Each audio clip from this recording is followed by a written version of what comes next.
In the autumn of 2011, beneath the golden canopy of rural Ohio's declining harvest season, a former chaplain turned his family's sprawling acreage into a killing ground, luring desperate strangers with false promises of prosperity before executing them in cold blood amid the silence of cornfields and forgotten country roads. Welcome to True Crime Headquarters, where the stories get darker and the truth cuts deeper. I'm glad you're here. If you enjoy these late-night truths, please like, comment, and subscribe. It helps the channel grow and keeps these stories alive. This is the story of the Craigslist predator. When online bargains became death traps, aka the Ohio farmland hunter. Now relax, take a deep breath, and let's begin. Don't forget to subscribe if you haven't already. Shall we? What drives a man of God to become an architect of annihilation? Richard Beasley didn't just abandon his faith. He weaponized trust itself, transforming the American dream of land ownership into a calculated snare that would claim innocent lives. This wasn't random violence born from sudden rage or psychotic breakdown. This was methodical, patient, and terrifyingly deliberate. Beasley studied his victims like a predator observing prey at a watering hole, identifying their vulnerabilities, exploiting their economic desperation, and leading them into isolated wilderness where their screams would dissolve into the wind. He posted advertisements that spoke directly to struggling men seeking fresh starts, offering them partnerships in land deals that sounded too good to refuse. But when these hopeful souls arrived at the remote properties, clutching their dreams and their life savings, they encountered something far more sinister than broken promises. They met an executioner who had been waiting in the shadows with a loaded weapon and an empty conscience. What you're about to hear will disturb you because it reveals how easily predators hide among us, how readily they manipulate our basic human needs for security and opportunity, and how the very technologies designed to connect us can become conduits for unspeakable evil. This is the story of Richard Beasley and the bodies he left scattered across the American heartland. Richard Beasley understood something fundamental about the human condition during economic collapse. Desperation makes people vulnerable, and vulnerability creates opportunity for those willing to exploit it. In 2011, America was still reeling from the financial catastrophe that had decimated lives, destroyed savings, and left countless men wandering through the wreckage of their former existence, searching for any pathway back to stability. The housing market had imploded. Unemployment lines stretched endlessly. Families fractured under financial pressure. And into this landscape of suffering, Beasley saw not tragedy, but possibility. He was 52 years old, a man whose life had followed a serpentine path through various incarnations of respectability and disgrace. Born into the industrial Midwest, Beasley had spent portions of his earlier years presenting himself as a street preacher, a chaplain ministering to those society had discarded. He spoke the language of redemption, offering spiritual counsel to addicts, prisoners, and the broken. He understood intimacy and trust, knew how to read people's needs, and possessed an uncanny ability to mirror their hopes back to them in ways that made him seem like an answer to prayer. But beneath this veneer of compassion lurked something profoundly corrupted. Beasley had a criminal history that traced back decades. Theft, burglary, various frauds that demonstrated a persistent pattern of taking what didn't belong to him. He was a manipulator by nature, someone who viewed other human beings not as souls deserving dignity but as resources to be harvested. His religious persona wasn't evidence of transformation. It was simply another con, another mask worn to gain access to vulnerable populations. By 2011, Beasley was living on property in Noble County, Ohio, owned by his mother, a sprawling rural expanse where farmland met forest, where neighbors were distant, and where screams would carry no further than the tree line. He had developed a scheme that combined his understanding of human psychology with the anonymity provided by internet commerce. Craigslist had become America's digital marketplace, a vast bazaar where people bought, sold, and traded everything imaginable. It was democratic, accessible, and largely unregulated, perfect for someone with predatory intentions. Beasley began crafting advertisements that targeted a specific demographic: middle-aged men without strong local ties, preferably those experiencing financial hardship, veterans if possible, individuals seeking fresh starts in rural settings. His postings described opportunities to become caretakers for farmland properties, positions that offered housing, modest wages, and the possibility of eventual land ownership through sweat equity. The language was carefully calibrated to appeal to masculine pride, self-sufficiency, and the romantic notion of returning to the land. He presented himself as an elderly property owner seeking help managing acreage he could no longer maintain alone. The advertisements were masterpieces of manipulation. They didn't promise quick riches or easy money. Such claims might trigger skepticism. Instead, they offered something more psychologically powerful: dignity through hard work, belonging, purpose, and the restoration of self-worth through honest labor. For men who had been ground down by economic forces beyond their control, who had lost jobs, homes, and identity, these postings read like salvation narratives. What none of these respondents could have known was that Richard Beasley had no intention of offering employment. He had recruited a teenage accomplice named Brogan Rafferty, a disturbed 16-year-old who had fallen under Beasley's influence and would serve as both assistant and witness to the horrors about to unfold. Together, they prepared the killing ground, selected remote locations on the Noble County property where bodies could be concealed, and waited for victims to arrive. The methodology was straightforward but effective. Once a potential victim responded to the advertisement, Beasley would engage in extended correspondence, building rapport, answering questions, and creating the illusion of legitimate opportunity. He would eventually invite the applicant to visit the property for an interview and tour. He encouraged them to bring cash for potential deposits or investments in the partnership. He assured them this was the beginning of something transformative. When victims arrived, often having traveled hundreds of miles, Beasley would meet them with apparent warmth. He would show them around portions of the property, discussing plans and responsibilities, reinforcing the legitimacy of the arrangement. Then, at a predetermined moment, usually when they had ventured into sufficiently isolated terrain, he would produce a firearm and open fire at close range. The brutality of these executions cannot be understated. These were not quick, clinical killings. Beasley shot his victims multiple times, ensuring their complete incapacitation before robbing them of whatever valuables they carried: wallets, identification, vehicles, cash, anything of potential worth. He then concealed their bodies in shallow graves, hollows, or areas of dense vegetation where discovery was unlikely. The teenage Rafferty participated in various capacities, sometimes serving as lookout, sometimes assisting with the disposal of remains, always complicit in the escalating carnage. What made Beasley's crimes particularly chilling was their premeditated nature. This wasn't a crime of passion or impulse. Every element had been calculated: the victim selection, the remote locations, the cover story, the disposal methods. He had transformed his family's property into an abattoir, where human beings were processed like livestock, stripped of their possessions and their lives with equal indifference.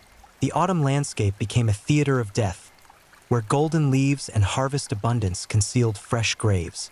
The same soil that had sustained generations of farming families now absorbed the blood of strangers who had come seeking nothing more than honest work and a second chance.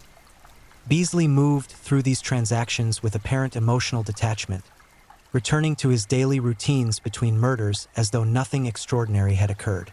For the families of the missing men, the nightmare began with unanswered phone calls. Loved ones who had departed optimistically, speaking of new opportunities in Ohio, simply vanished from contact. Days stretched into weeks without communication, without explanation. Missing person reports were filed, but in the vast geography of American transients, tracking someone who had deliberately relocated was challenging. Investigators had few leads, and the victims themselves had left minimal digital footprints beyond their Craigslist correspondence. Beasley's scheme might have continued indefinitely had it not been for a combination of chance, survival, and investigative persistence that would eventually unravel his carefully constructed operation.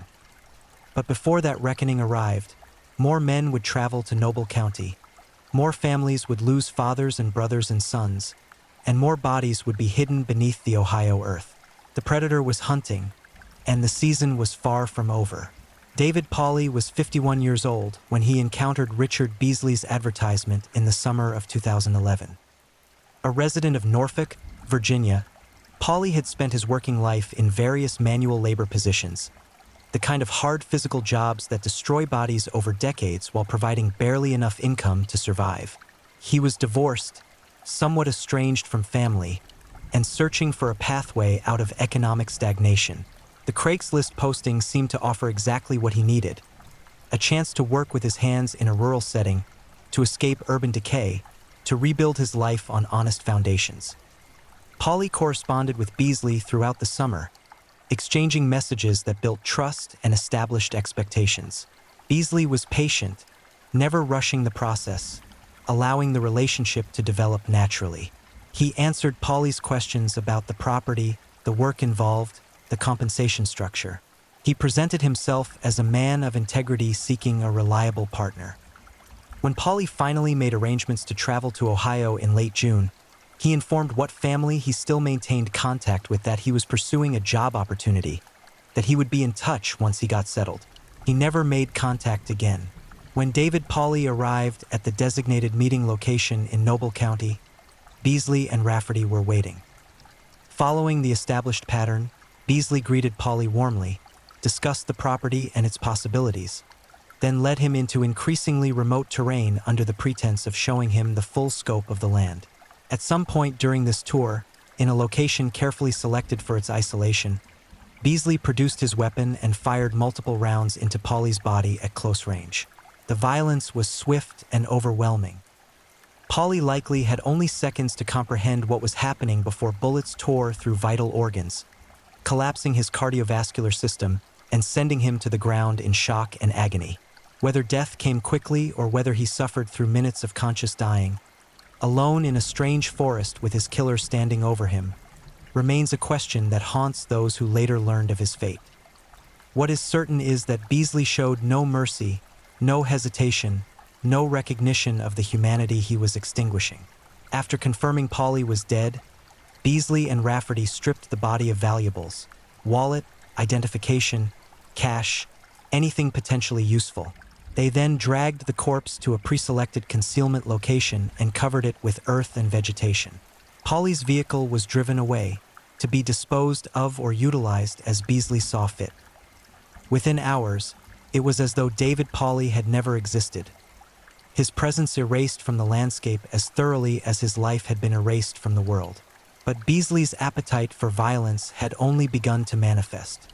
The successful murder of David Pauly demonstrated that his system worked, that victims could be isolated and eliminated without immediate consequence.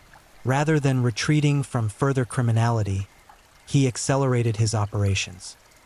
Ralph Geiger became the second confirmed victim.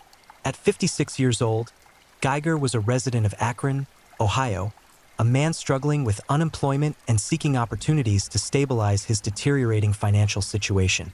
The Craigslist advertisement appealed to him for the same reasons it had attracted Pauly. It offered dignity, work, and possibility. Geiger responded to the posting, engaged in correspondence with Beasley, and eventually agreed to visit the Noble County property for an interview. He disappeared in August 2011. The pattern repeated with horrifying consistency.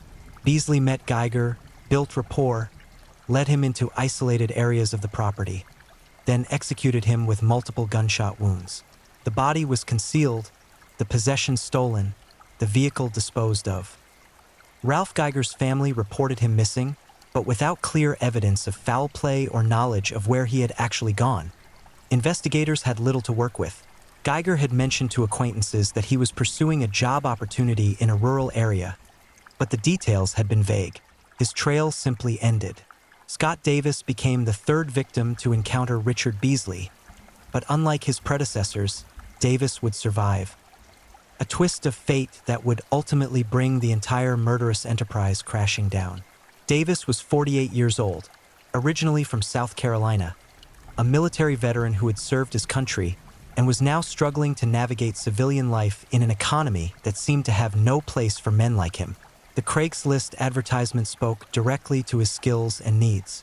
The promise of land management work, of purpose and stability, seemed like an answer to prayer. In November 2011, Davis traveled to Ohio to meet with the mysterious property owner who had been corresponding with him for weeks. He brought with him a small amount of cash, his personal belongings, and hope for a fresh start. When he arrived at the designated meeting point, Beasley and Rafferty were waiting, just as they had waited for the others.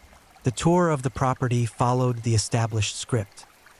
Beasley pointing out various features, discussing plans, leading Davis deeper into the woods. But when they reached the killing ground, something went differently. Perhaps Davis had developed some instinctive wariness during his military training, some survival sense that detected danger. Perhaps it was simply luck. When Beasley produced his weapon and opened fire, Davis reacted with combat-trained reflexes. The first shot struck Davis, causing immediate trauma, but he didn't collapse into helpless shock. Instead, he ran, propelling himself through the forest with adrenaline-fueled desperation as additional shots rang out behind him.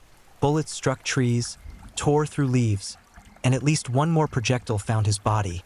But still he ran, crashing through undergrowth, ignoring pain, focused only on escape. Beasley pursued, continuing to fire, determined to finish what he had started. But Davis had the advantage of sheer survival instinct. He burst from the tree line onto a rural road, flagging down a passing motorist with blood-soaked clothing and terror-filled eyes. The driver, recognizing an emergency, immediately contacted authorities. Scott Davis had survived where others had perished, and his testimony would become the foundation upon which justice would finally be built. But before his rescue, one more man would fall victim to Richard Beasley's murderous scheme. Timothy Kern was 47 years old when he responded to the Craigslist advertisement in November 2011, just days before Scott Davis's narrow escape. A resident of Massillon, Ohio, Kern was unemployed, financially desperate, and hopeful that the rural caretaker position might provide the stability his life lacked. He corresponded with Beasley, arranged to visit the property, and traveled to Noble County carrying cash and possessions. He was never seen alive again. Timothy Kern's execution followed the same brutal pattern: isolation, gunfire, robbery, concealment. His body was hidden on the expansive property, another anonymous corpse beneath Ohio soil. His family reported him missing, joining the growing list of men who had simply vanished after pursuing opportunities advertised online. By mid-November 2011, Richard Beasley had murdered at least 3 men and critically wounded a 4th. His property had become a graveyard, the earth saturated with violence. But Scott Davis's survival had created a crack in Beasley's carefully constructed facade, and through that crack, the full horror of his crimes would soon pour forth into public awareness. When Scott Davis stumbled onto that rural Ohio road in November 2011, bleeding from multiple gunshot wounds and barely conscious, he carried with him information that would transform a series of missing person cases into a full-scale homicide investigation. Law enforcement responded to the scene, immediately recognizing the severity of Davis's injuries and the implications of his account. Here was a man who claimed to have been lured to a remote property under false pretenses and then shot multiple times by someone who had presented themselves as a potential employer. Davis underwent emergency surgery to address his wounds, procedures that likely saved his life but left him with permanent physical damage and psychological trauma. While medical personnel worked to stabilize him, detectives began the painstaking process of documenting his testimony. Despite his condition, Davis provided detailed information about his correspondence with the person who had identified himself as the property owner, the location where the attack had occurred, and descriptions of both his attacker and a younger male who had been present. Noble County Sheriff's Office, in coordination with state and federal agencies, immediately recognized the potential scope of what they were confronting. The deliberate nature of the attack, the remote location, the sophisticated online luring methodology, these elements suggested a calculated predator rather than a spontaneous criminal. Investigators began examining recent missing person reports, searching for patterns that might connect to Davis's experience. What they discovered was deeply disturbing. Multiple men had been reported missing after responding to similar Craigslist advertisements offering rural employment. The descriptions of the job postings, the communication patterns, and the geographic focus all pointed toward a single source. Detectives obtained records of the Craigslist postings and began tracing the digital footprints left by whoever had created them. The investigation led directly to Richard Beasley. His connection to the property where Davis had been shot, combined with electronic evidence linking him to the Craigslist accounts, established him as the primary suspect. On November 16, 2011, less than a week after Scott Davis's escape, law enforcement arrested Richard Beasley. Simultaneously, they took 16-year-old Brogan Rafferty into custody as an accomplice. Both men were initially charged with attempted murder in connection with the attack on Scott Davis. But investigators knew this was merely the beginning. If Davis's testimony was accurate, and if the patterns in the missing person reports were genuine, then Beasley had likely killed before. The question was how many victims, and where were the bodies? A massive search operation commenced on the Noble County property and surrounding areas. Cadaver dogs, ground-penetrating radar, forensic teams, and dozens of law enforcement personnel descended on the rural acreage that had been Beasley's hunting ground. The search focused on areas of disturbed earth, locations consistent with grave sites, and terrain features that might conceal remains. The first body was discovered within days of the search beginning. The remains were located in a shallow grave in a wooded section of the property, concealed beneath soil and vegetation. The victim had suffered multiple gunshot wounds, confirming that this had been an execution rather than an accidental death. Dental records and other forensic identifiers eventually confirmed the victim's identity. Ralph Geiger, the Akron man who had disappeared in August. The discovery of Geiger's body transformed the investigation from attempted murder to confirmed homicide. Prosecutors upgraded charges against Beasley and Rafferty to include aggravated murder. But the search continued because investigators believed there were more victims. Days later, a second body was recovered from the property. The victim had also been shot multiple times and hastily buried. Forensic analysis identified the remains as belonging to David Pauley, the Norfolk, Virginia man who had vanished in June. The pattern was becoming horrifyingly clear. Beasley had been systematically luring, murdering, and burying victims for months. The third confirmed victim was Timothy Kern, whose body was recovered from yet another concealment location on the property. Kern had been reported missing in early November, mere days before Scott Davis's shooting. His remains bore the same evidence of execution-style gunshot wounds that characterized the other murders. With 3 bodies recovered and 1 surviving victim, prosecutors now had the foundation for capital murder charges. But the investigation didn't stop. Detectives expanded their search beyond Noble County, examining other properties Beasley had access to, investigating additional missing person reports that might connect to his activities, and attempting to determine whether his killing spree had begun before June 2011. While the body count stood at 3 confirmed victims, investigators suspected there might be others who had encountered Beasley, but whose remains had not yet been discovered. The rural Ohio landscape offered countless locations where bodies could be concealed: abandoned wells, deep forests, private properties. Without specific information about additional victims or disposal sites, finding more remains would be extraordinarily difficult. Brogan Rafferty, the teenage accomplice, became a crucial focus of investigative attention. Prosecutors recognized that his testimony could provide insights into Beasley's methodology, victim count, and disposal methods. They began negotiations, offering reduced charges in exchange for full cooperation and truthful testimony about his participation in the crimes. Rafferty eventually agreed to cooperate, providing detailed accounts of his involvement in the murders. His testimony painted a disturbing picture of Beasley as a cold, calculating killer who had groomed the vulnerable teenager into participating in increasingly violent crimes. Rafferty described how Beasley had recruited him, how they had worked together to craft the Craigslist advertisements, how they had prepared the killing grounds, and how Beasley had executed each victim with clinical efficiency. The details Rafferty provided were nauseating. He described how Beasley would shoot victims multiple times, ensuring they were completely incapacitated before approaching to deliver additional fatal wounds if necessary.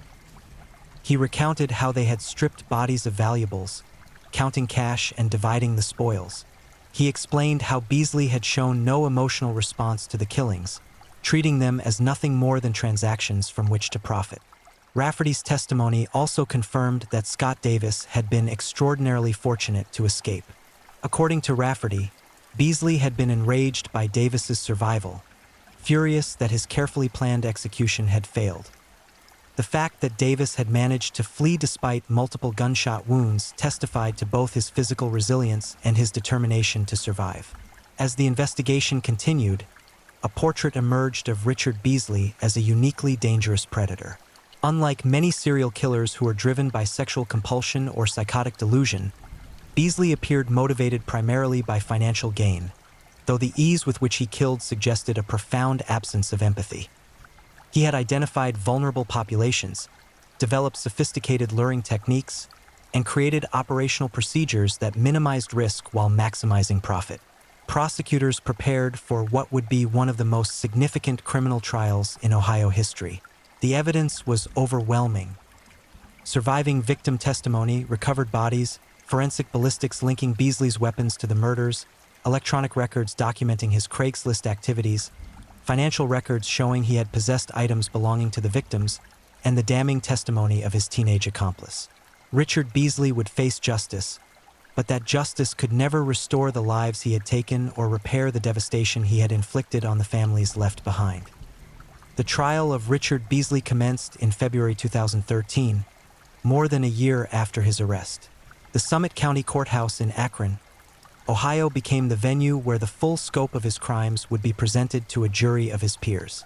Prosecutors had elected to try Beasley in Summit County rather than Noble County due to concerns about finding an impartial jury in the smaller, more rural jurisdiction where the crimes had occurred and where pretrial publicity had been intense.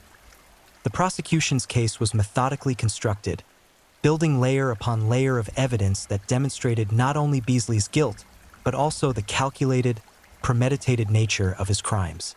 Lead prosecutor Jonathan Baumol presented a narrative that began with Beasley's creation of the fraudulent Craigslist advertisements and followed the entire chain of events through victim recruitment, the murders themselves, and the eventual discovery of the bodies. Scott Davis provided testimony that was both powerful and harrowing.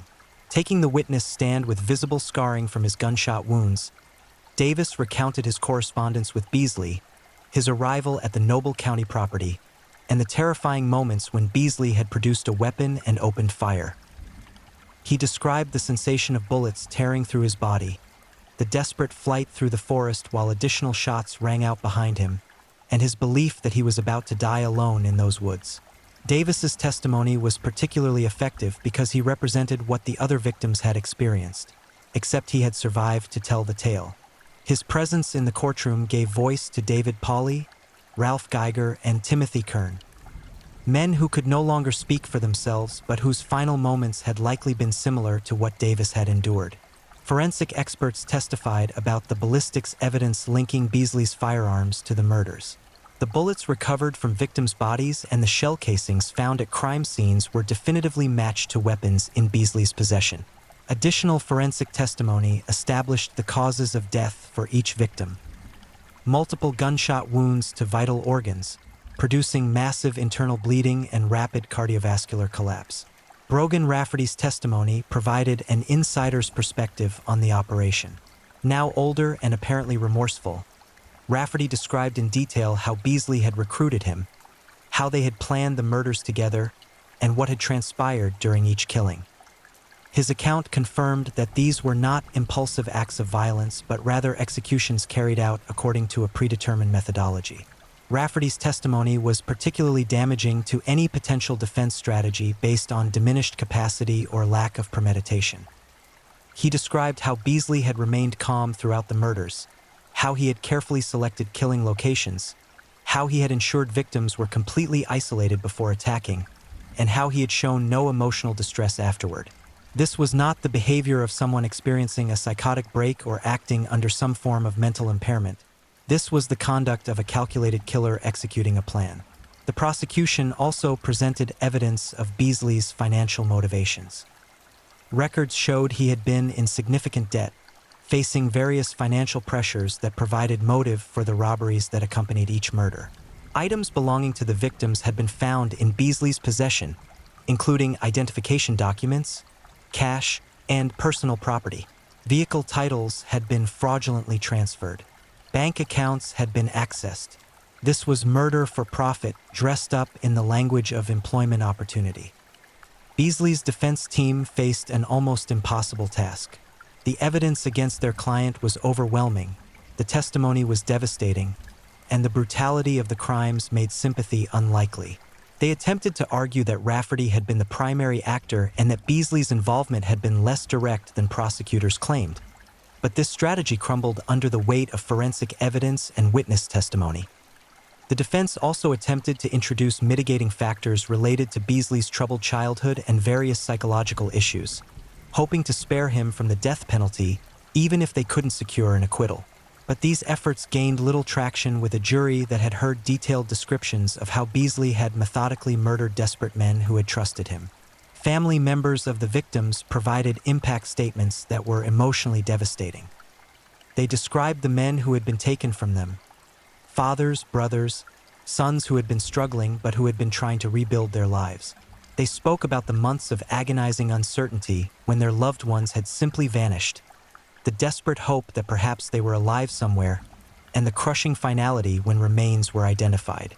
They confronted Beasley directly, demanding that he acknowledge their humanity and the suffering he had caused. Throughout the trial, Beasley remained largely impassive, showing little emotional response to the testimony presented against him. This lack of effect was itself damaging, reinforcing the prosecution's portrait of him as a cold, remorseless predator incapable of genuine human empathy. After weeks of testimony and evidence presentation, the case went to the jury. Deliberations lasted only a matter of hours before the jury returned with their verdict. Guilty on all counts, including 3 counts of aggravated murder, 1 count of attempted murder, and various additional charges related to robbery and abuse of corpses. The conviction phase was followed by the penalty phase, during which the jury would determine whether Richard Beasley should receive the death penalty or life imprisonment without possibility of parole.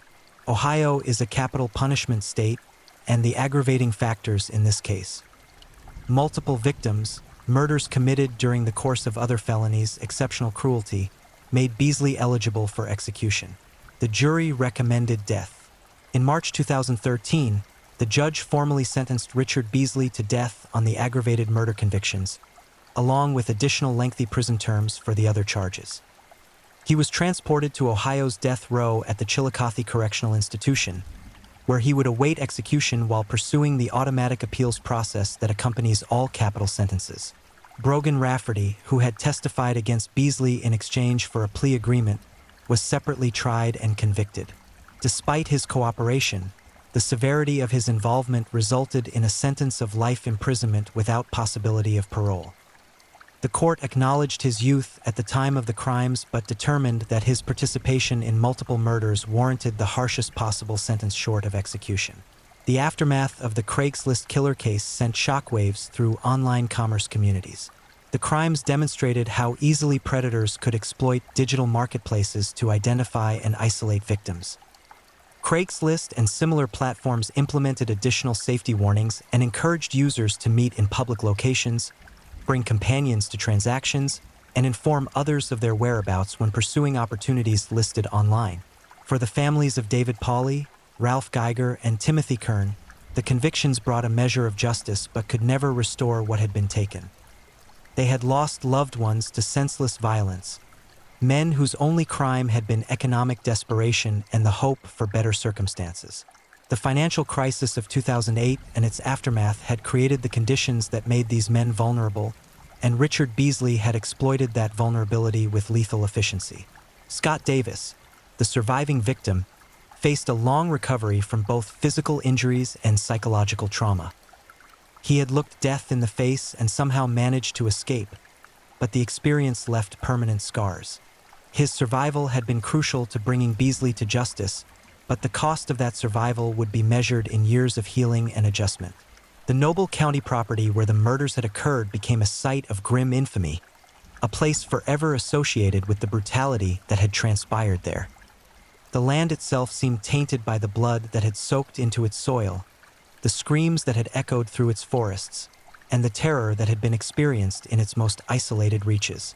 As Richard Beasley settled into life on death row, his case became the subject of extensive media coverage, true crime documentaries, and academic analysis of predatory behavior in the digital age. Criminologists studied his methodology, psychologists attempted to understand his apparent lack of empathy, and law enforcement agencies used the case as a training example for recognizing and investigating serial predation. The question of whether there might have been additional victims remained open. Investigators continued to examine cold cases and missing person reports, searching for connections to Beasley's activities. The possibility that his killing spree had begun before June 2011, or that he had murdered victims whose bodies had not been discovered, could never be entirely ruled out. What remained certain was that Richard Beasley had transformed a landscape of economic desperation into a hunting ground, preying upon men whose only crime was seeking honest work and a second chance. He had weaponized trust, corrupted hope, and demonstrated the darkest capacities of human nature. His crimes stand as a reminder that predators walk among us, often hiding behind masks of respectability, waiting for opportunities to strike. The Craigslist killer case closed with convictions and sentences, but the wounds it inflicted on families and communities would never fully heal. Justice had been served, but the cost had been measured in lives brutally ended and futures forever destroyed. If you're new here, welcome to the channel, where we dive into true crime stories with calmness and respect. A special shout out to my amazing subscribers who've been with me from the start. Thank you for your incredible support. If you're still with me, drop a comment. Let me know where you're tuning in from and what time it is in your part of the world. Or just say hello so I know you're still here. And if you haven't already, make sure to like this video and hit subscribe so you won't miss any of our upcoming true crime stories perfect for winding down. Now, let's move on to our second story. Story 2. The Shadow of Sorrow. How a predator's gaze turned a southern summer into a season of screams. There are certain kinds of evil that don't announce themselves with thunder. They slip through screen doors on humid afternoons, wearing familiar faces and speaking in gentle drawls, transforming ordinary moments into final breaths before anyone realizes the devil has come calling. In the suffocating heat of a South Carolina summer, when children chased fireflies and families left their doors unlocked, a methodical hunter moved through neighborhoods like poison through bloodstream, patient, deliberate, unstoppable. He didn't burst into lives with sudden violence. Instead, he studied, he waited, he befriended, turning trust into a weapon sharper than any blade. What emerged from the pine-shadowed backroads of Lexington County wasn't just a series of brutal slayings. It was a masterclass in predatory patience, where a man with cold calculation behind warm eyes transformed 3 vibrant souls into silent testaments of his depravity. The killings that followed would shatter the innocence of an entire community, leaving behind questions that clawed at sanity. How long had he been watching? How many times had he passed unnoticed? And most terrifying of all, what darkness festered behind that unremarkable face, allowing him to steal lives with the casual efficiency of someone checking items off a grocery list? This is the account of Larry Gene Bell, the predator who proved that monsters don't always lurk in shadows. Sometimes they wave from passing cars, offer assistance with broken bicycles, and wait with infinite patience for the perfect moment to strike. Lexington County, South Carolina, existed as one of those places where people measured time by church services and high school football games, where neighbors knew each other's business with the comfortable intimacy of extended family, and where the concept of genuine danger seemed as foreign as snow in August. The year 1985 unfolded with the languid rhythm characteristic of the Deep South, each day bleeding into the next beneath a relentless sun that turned asphalt soft and made the air taste like copper. Children roamed freely through neighborhoods, their laughter echoing off brick ranch houses and manicured lawns, while parents sat on porches sipping sweet tea, secure in the unspoken covenant that their community remained untouched by the horrors that plagued distant cities.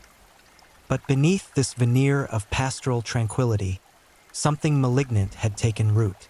Larry Gene Bell moved through this landscape like a wraith wearing human skin, his presence so thoroughly unremarkable that he achieved a kind of invisibility afforded only to those who master the art of blending into the mundane fabric of everyday existence. 36 years old, with thinning hair and the soft physique of someone unaccustomed to physical labor, he possessed the extraordinary ability to project absolute ordinariness, a quality that served his darker appetites with devastating efficiency. He worked sporadically, drifting between odd jobs with the aimless quality of a man whose true occupation demanded flexibility and freedom of movement.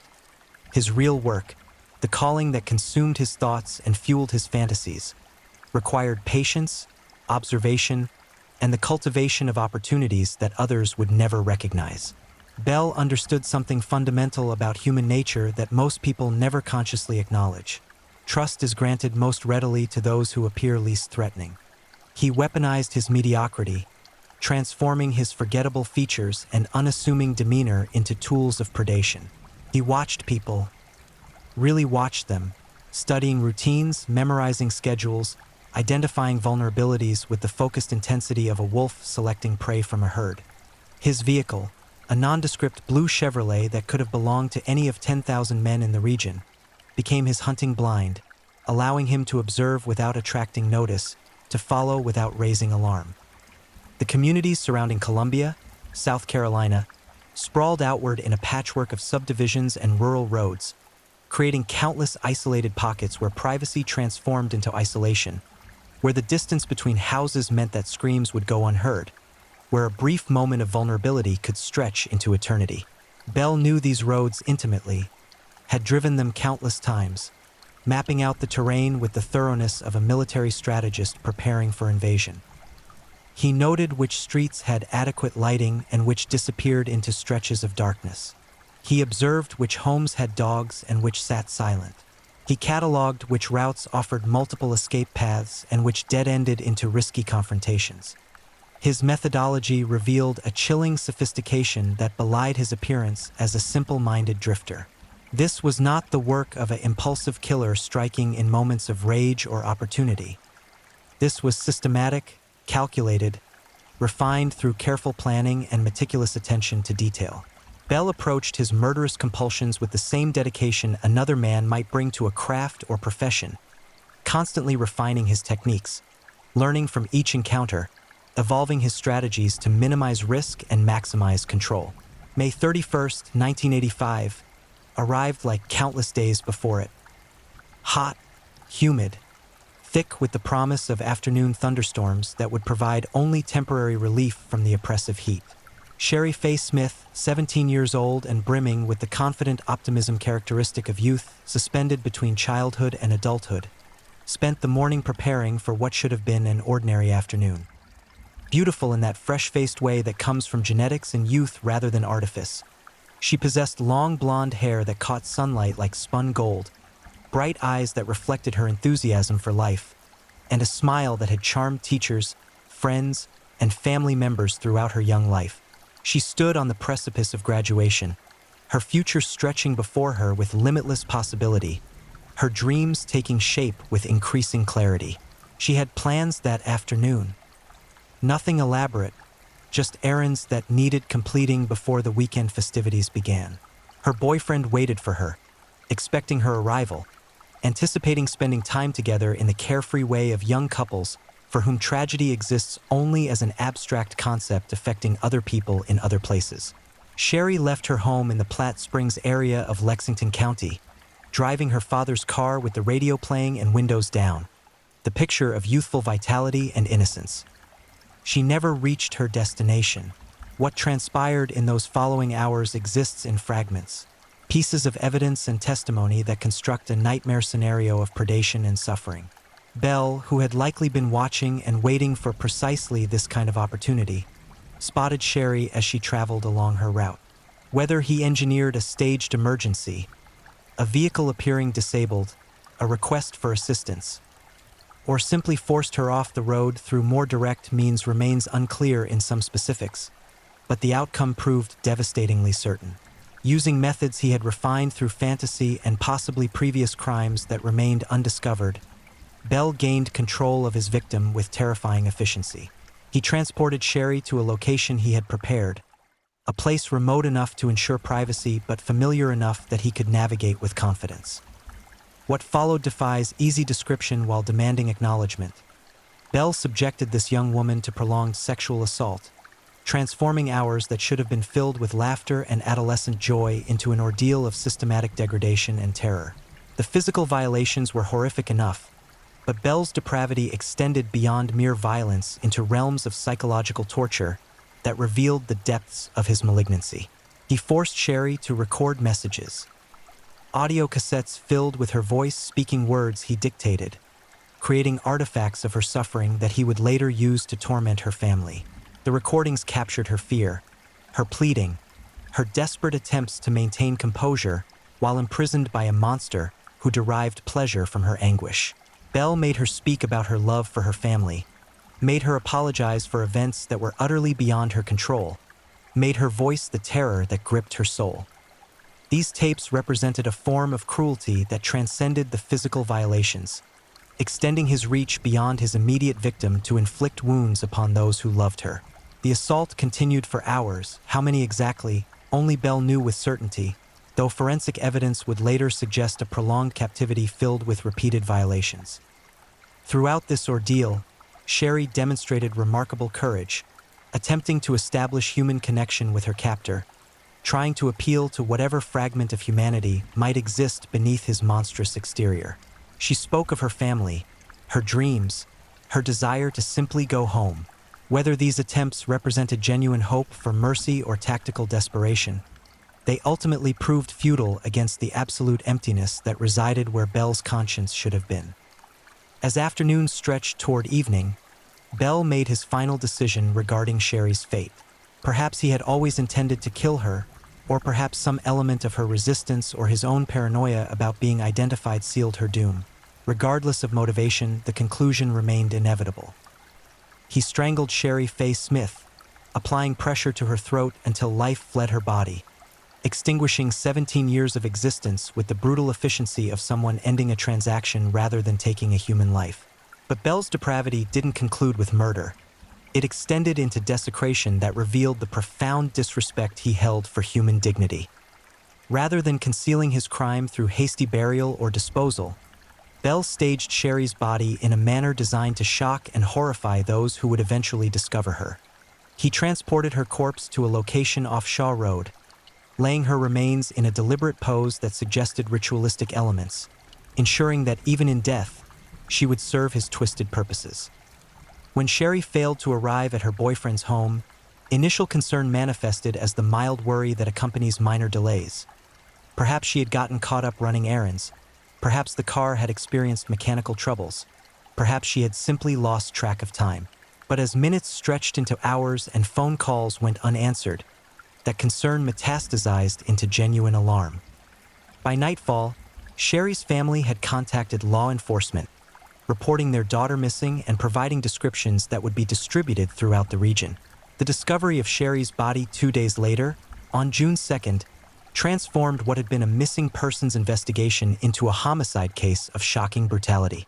The location Bell had chosen, a wooded area off Shaw Road in Saluda County, provided enough seclusion to delay discovery while remaining accessible enough for his purposes.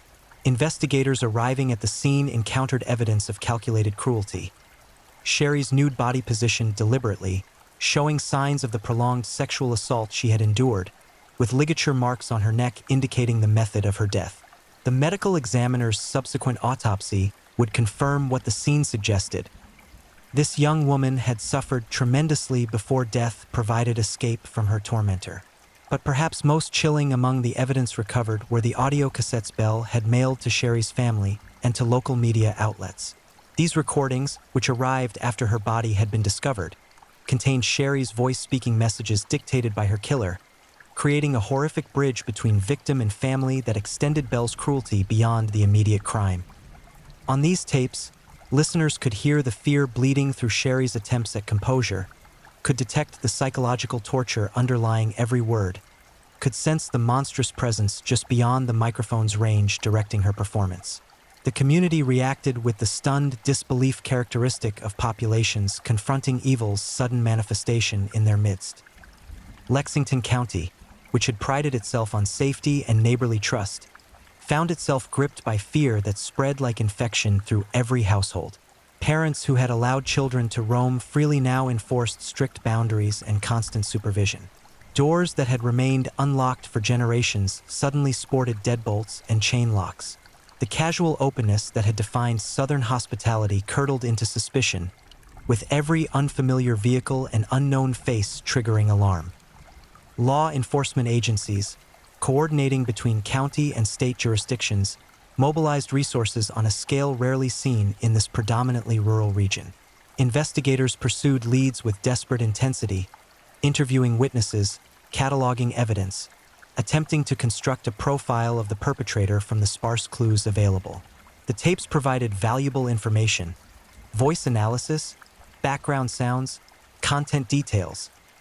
But they also represented a ticking clock, suggesting a killer who possessed both the confidence and the desire to taunt authorities, characteristics that frequently preceded escalation.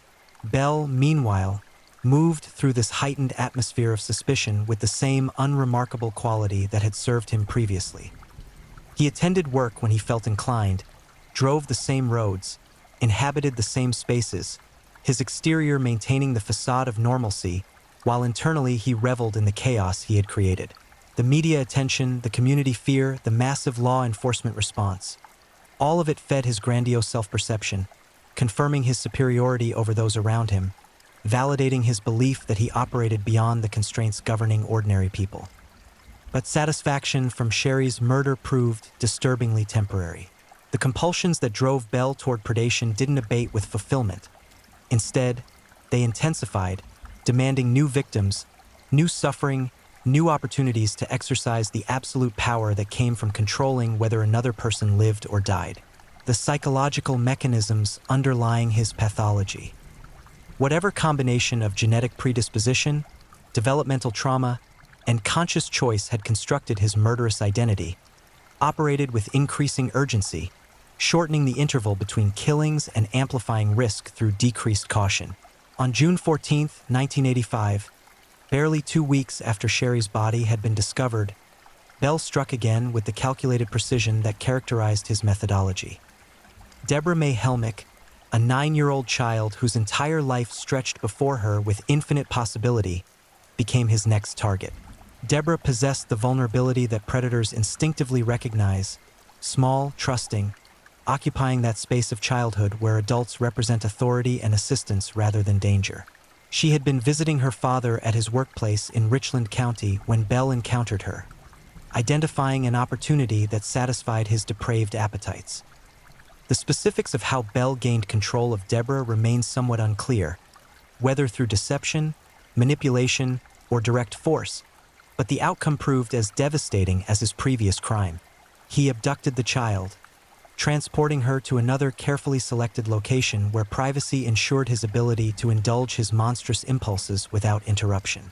What Deborah endured during her final hours defies comprehension while demanding acknowledgement. Belle subjected this 9-year-old child to sexual assault of such brutality that forensic evidence would later document internal injuries consistent with violent rape.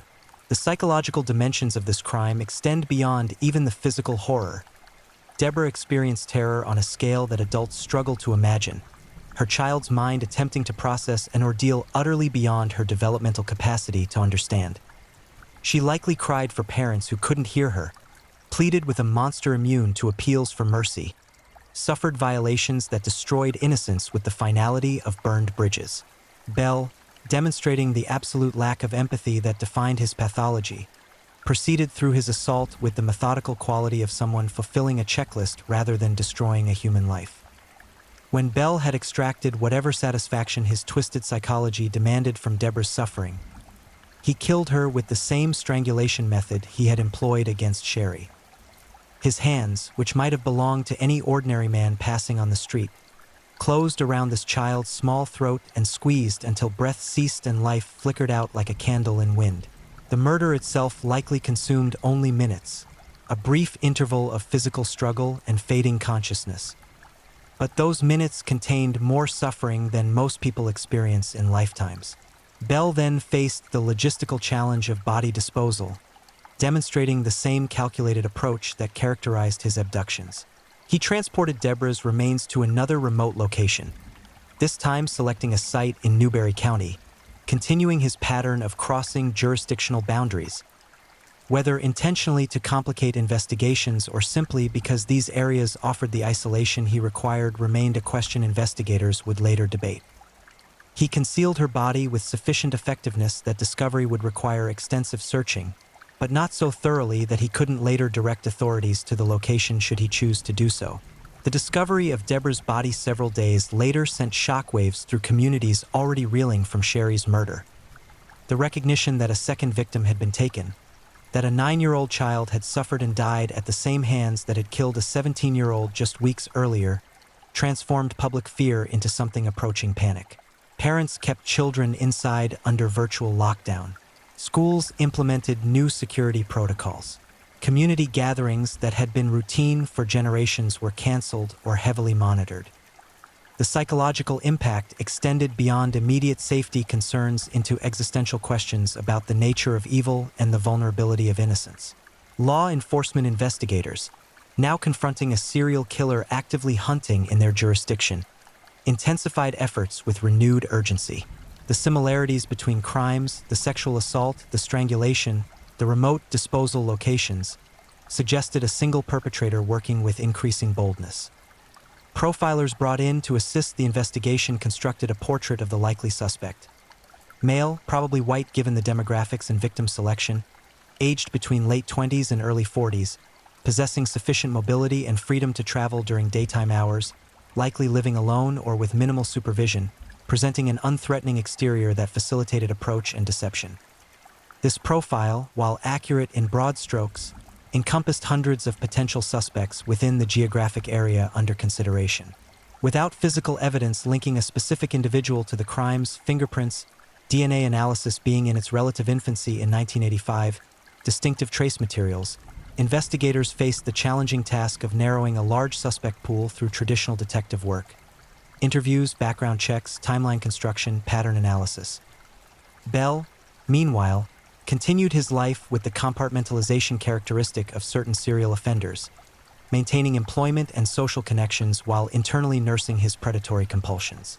He likely followed media coverage of the investigations with intense interest, gratified by the attention while simultaneously frustrated that his perceived brilliance remained unrecognized.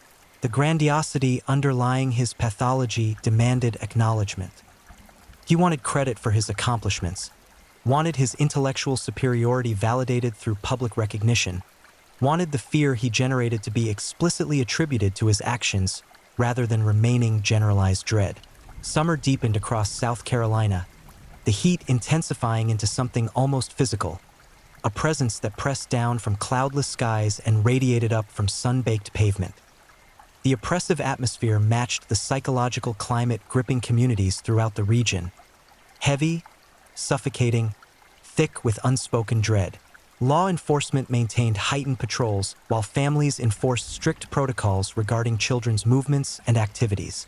Yet despite these precautions, the harsh reality persisted. Until the killer was identified and captured, every person remained potentially vulnerable. Every moment carried latent danger. Larry Gene Bell, emboldened by his successful evasion of capture and driven by compulsions that demanded increasingly frequent satisfaction, prepared to strike again. His psychological state during this period likely combined grandiosity with mounting frustration. Pride in having committed multiple murders without apprehension balanced against anger that his cleverness remained unrecognized, his superiority unacknowledged. This volatile combination of emotions often precipitates increased risk-taking among serial offenders, as the need for stimulation and validation overwhelms the caution that characterized earlier crimes. On July 9, 1985, Bell's predatory focus settled upon Sharon "Sherry" Smith, a different Sherry than his first victim, creating a coincidental name overlap that would later be noted in media coverage and true crime analyses. This Sharon worked as an office employee, lived independently, and by all accounts embodied the qualities of an engaged, vibrant young woman navigating early adulthood. She became visible to Bell through whatever mysterious calculus he employed in victim selection. Perhaps she lived or worked along routes he frequently traveled. Perhaps he had observed her during some previous encounter. Perhaps pure opportunity brought her into his orbit at a moment when his compulsions demanded satisfaction. However, the evidence suggests potential confusion in the historical record regarding this third victim. Some accounts indicate the name may reference back to Sherry Faye Smith or possibly reflect reporting inconsistencies from the period. What remains absolutely certain is that Bell's predatory behavior continued actively through this time frame, and that law enforcement's pursuit intensified correspondingly. His pattern of operation: surveillance, abduction through deception or force, sexual assault, murder via strangulation, remote disposal, had been established, creating expectations about how subsequent crimes would unfold. During the investigations following the first two confirmed murders, Bell made critical errors that would ultimately facilitate his identification and capture. One particularly significant mistake involved his communication with authorities and media, a compulsion common among certain serial killers who crave recognition for their crimes. Bell reached out multiple times, leaving messages that he believed demonstrated his intellectual superiority but which actually provided investigators with valuable evidence. Voice recordings that could be analyzed, linguistic patterns that revealed education and background, content details that suggested familiarity with specific locations and victims. In one particularly brazen communication, Bell contacted Sherry Faye Smith's family directly, his voice dripping with false sympathy while simultaneously taunting them with details of her suffering. This phone call, recorded and subsequently analyzed, provided law enforcement with critical evidence that would eventually be used to identify him. He couldn't resist the urge to insert himself into the investigation's narrative, to demonstrate his control over events, to prove that he operated beyond the reach of conventional justice. But this need for acknowledgement represented a fatal flaw in Bell's otherwise calculated approach. Each communication created opportunities for analysis, voice stress evaluation, background sound identification, dialect and speech pattern assessment. Each contact narrowed the geographic area from which he likely operated. Each message provided psychological insights that refined the existing profile. Bell, convinced of his own brilliance, failed to recognize that his compulsive need for attention was constructing the evidentiary framework that would ultimately destroy him. The breakthrough in the investigation came through a combination of traditional detective work and emerging forensic techniques. Investigators, meticulously reviewing evidence from both crime scenes and from Bell's various communications, identified connections that narrowed the suspect pool significantly. Witness interviews placed similar vehicle descriptions near multiple relevant locations. Timeline analysis revealed overlap between Bell's known movements and the disappearances.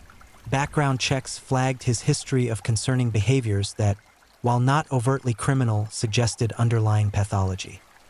As law enforcement closed in, Bell's behavior exhibited increasing instability. His communications became more frequent and more aggressive in tone. He demonstrated declining caution in his movements and activities. Whether this deterioration resulted from psychological decompensation under mounting pressure or from escalating compulsions demanding more frequent satisfaction remains subject to interpretation, but the practical result proved identical.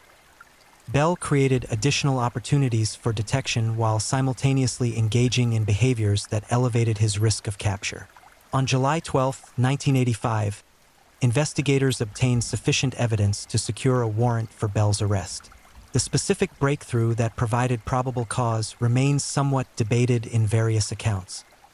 Some sources emphasize fiber evidence linking him to victims, others highlight witness identifications, still others credit the voice analysis of his recorded communications. Most likely, the case against Bell resulted from accumulated evidence across multiple categories: creating a comprehensive picture that satisfied legal standards for arrest and prosecution. When officers moved to apprehend Bell, they encountered him at his residence, finding him in possession of materials that provided devastating confirmation of his guilt. Among the evidence recovered were items belonging to victims, trophies he had retained despite the obvious risk such possessions represented. Investigators also discovered writings and recordings that documented his fantasies and potentially referenced additional victims beyond those already identified. The cache of evidence transformed what had been a strong circumstantial case into an overwhelming demonstration of guilt that would prove nearly insurmountable for any defense strategy. Bell's arrest triggered complex reactions throughout the communities he had terrorized. Relief that the killer had been captured and could commit no further murders combined with horror at discovering the predator had been living among them, indistinguishable from any other resident. Neighbors who had exchanged greetings with Bell, shopkeepers who had served him, employers who had worked alongside him, all confronted the disturbing reality that monsters don't announce themselves with obvious markers, but instead blend seamlessly into society's fabric, hiding depravity behind masks of normalcy. The media descended upon the story with the intense focus characteristic of cases combining multiple murders, child victims, and lurid details. Bell's background became subject to exhaustive investigation and reporting.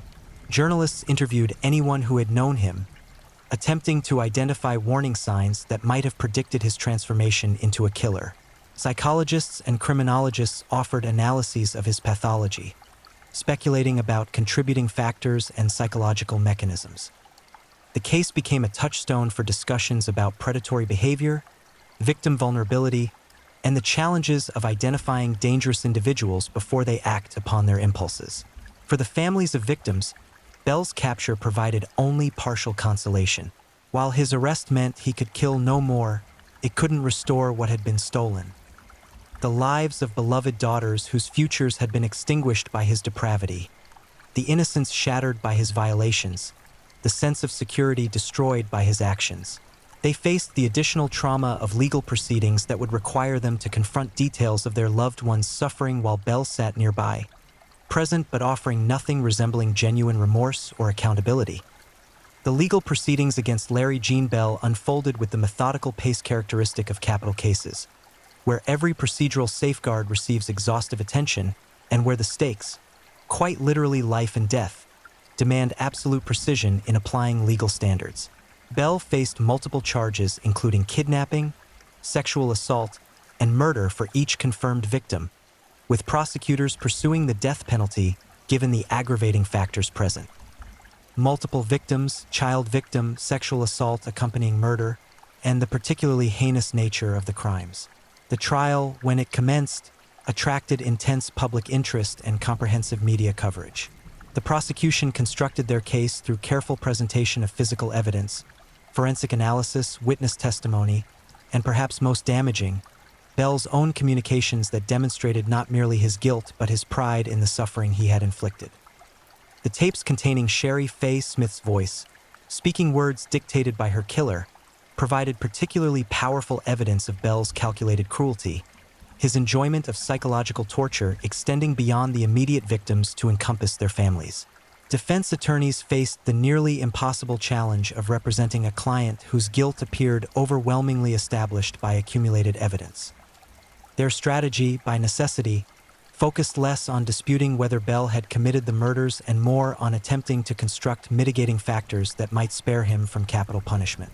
They presented evidence of Bell's troubled background, suggested psychological impairments that diminished his culpability, argued that life imprisonment without possibility of parole would serve justice while avoiding the moral complications inherent in state-sponsored execution. But the prosecution's case proved devastating in its comprehensiveness.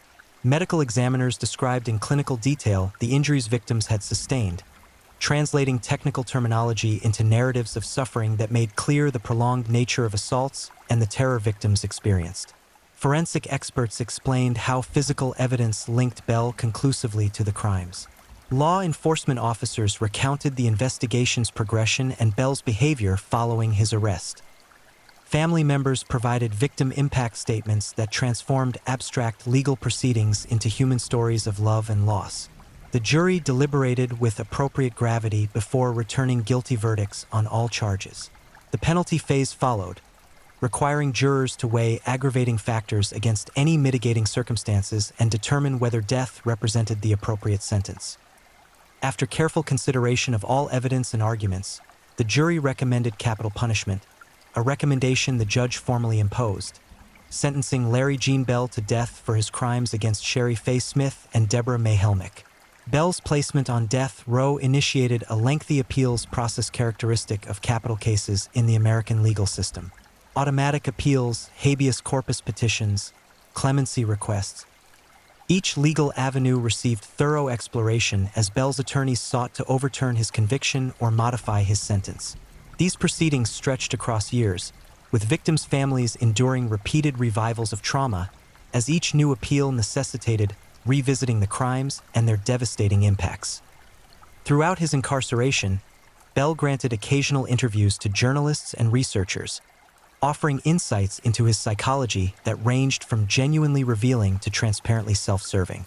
At times he expressed what appeared to be remorse, though whether these sentiments reflected genuine psychological transformation or calculated attempts to influence appeals remained subject to interpretation. More frequently, he demonstrated the narcissism and grandiosity characteristic of his personality, portraying himself as victim of circumstances or as misunderstood rather than accepting full accountability for his choices.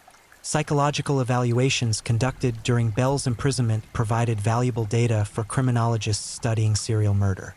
His case exemplified certain patterns common among sexually motivated killers.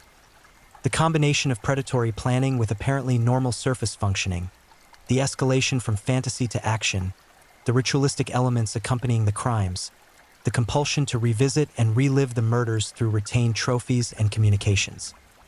Yet Bell also demonstrated individualistic characteristics that defied simple categorization, reminding experts that each offender, despite sharing broad patterns with others, operates from a unique constellation of psychological factors. The question of whether Bell had committed additional murders beyond those for which he was convicted remains subject to speculation and investigation. His patterns of behavior, including extensive driving throughout South Carolina and neighboring states, raised concerns that other victims might exist but remain undiscovered or unconnected to him. Law enforcement agencies reviewed cold cases within the relevant timeframe and geographic area, seeking potential links to Bell's confirmed methodology. Some investigators believed the known victims represented only a fraction of his actual crimes, while others maintained that the absence of clear evidence suggested the confirmed murders constituted his complete criminal history. October 4, 1996, marked the conclusion of Bell's legal journey when South Carolina executed him by lethal injection at the Broad River Correctional Institution. He was 47 years old, having spent over a decade on death row following his conviction. In his final hours, Bell met with his attorney and a spiritual advisor, reportedly maintaining his composure as the execution protocol proceeded. Witnesses to the execution included family members of his victims, who had waited years for this moment of official closure, though many acknowledged that no legal proceeding could truly resolve the grief and anger Bell's actions had created. Bell's final statement, delivered shortly before the lethal drugs began flowing, varied in different accounts. Some reports indicated he offered apologies to victims' families, though whether these apologies reflected genuine remorse or final performance remained unknowable. Other accounts suggested he maintained defiance until the end, refusing to grant his victims' families the satisfaction of witnessing his complete psychological collapse. Regardless of his specific words, the significance of the moment lay less in what Bell said than in what his death represented. The final silencing of a predator who had stolen so much from so many. The aftermath of Bell's execution prompted renewed discussions about capital punishment's efficacy and morality. Supporters of the death penalty pointed to his case as exemplifying crimes so heinous that execution represented the only appropriate response, that certain acts so thoroughly violate society's moral foundations that the perpetrators forfeit their right to continued existence. Opponents argued that even in cases of obvious guilt and horrific criminality, state-sanctioned killing reduced society to the murderer's level and that life imprisonment served justice while avoiding moral compromise.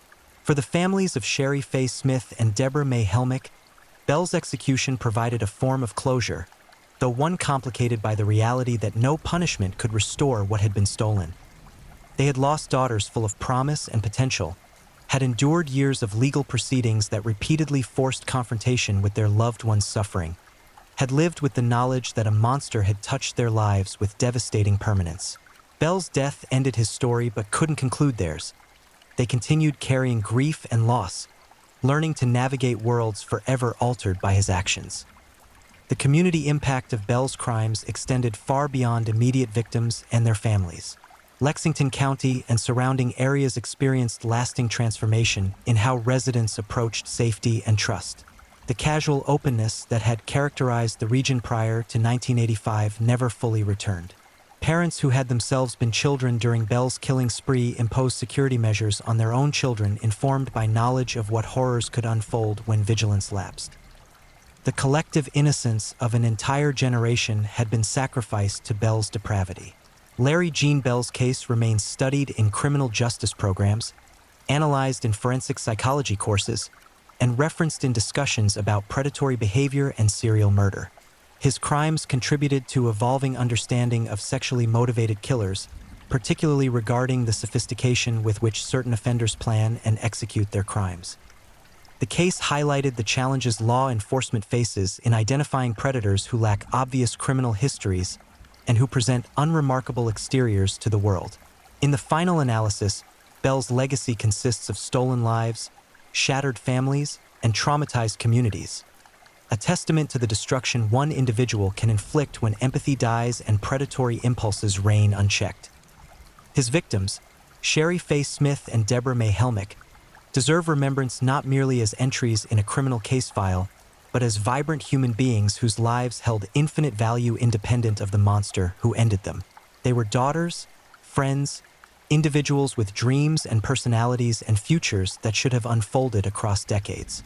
Bell stole all of that in service of his twisted compulsions, leaving behind only memories and grief.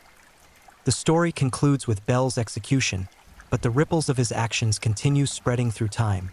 In the tears still shed by those who loved his victims, in the caution parents teach children, in the understanding that evil sometimes wears the most ordinary faces, and in the recognition that vigilance, while it cannot guarantee safety, remains humanity's best defense against those who would prey upon innocence and vulnerability.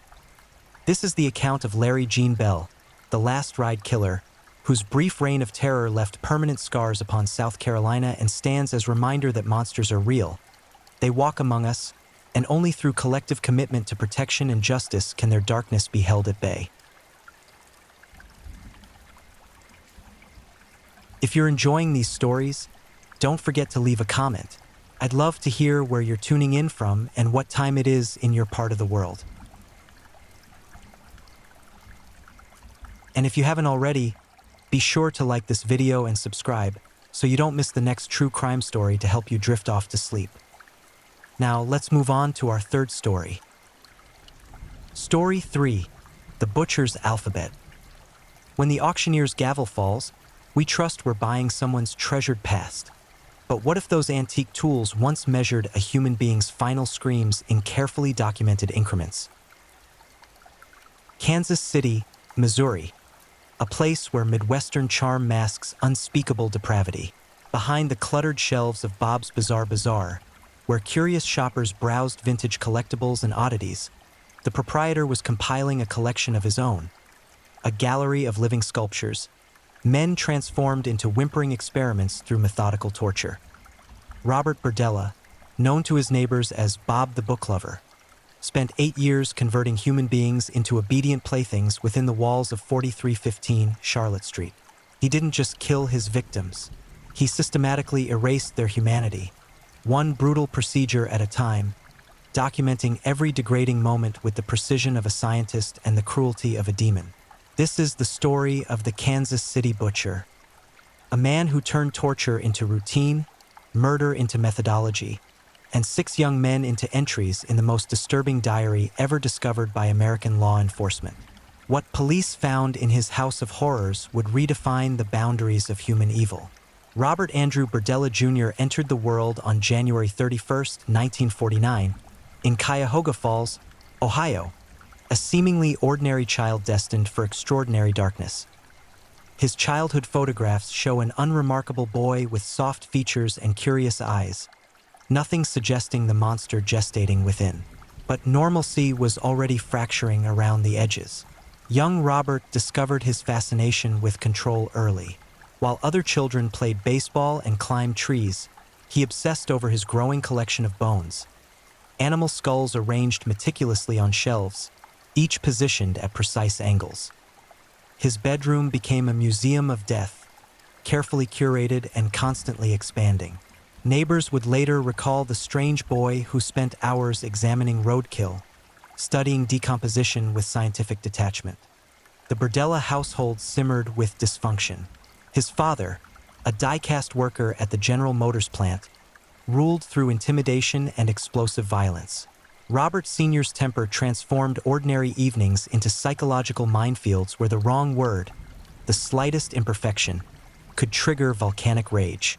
Young Robert learned to read emotional weather patterns, becoming an expert in anticipating storms. This hypervigilance would later serve his predatory instincts.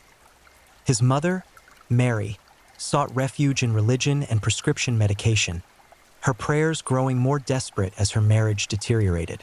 She noticed her son's peculiarities, the way he manipulated other children, the calculated tears he could summon to escape punishment, the disturbing questions about pain thresholds and anatomy.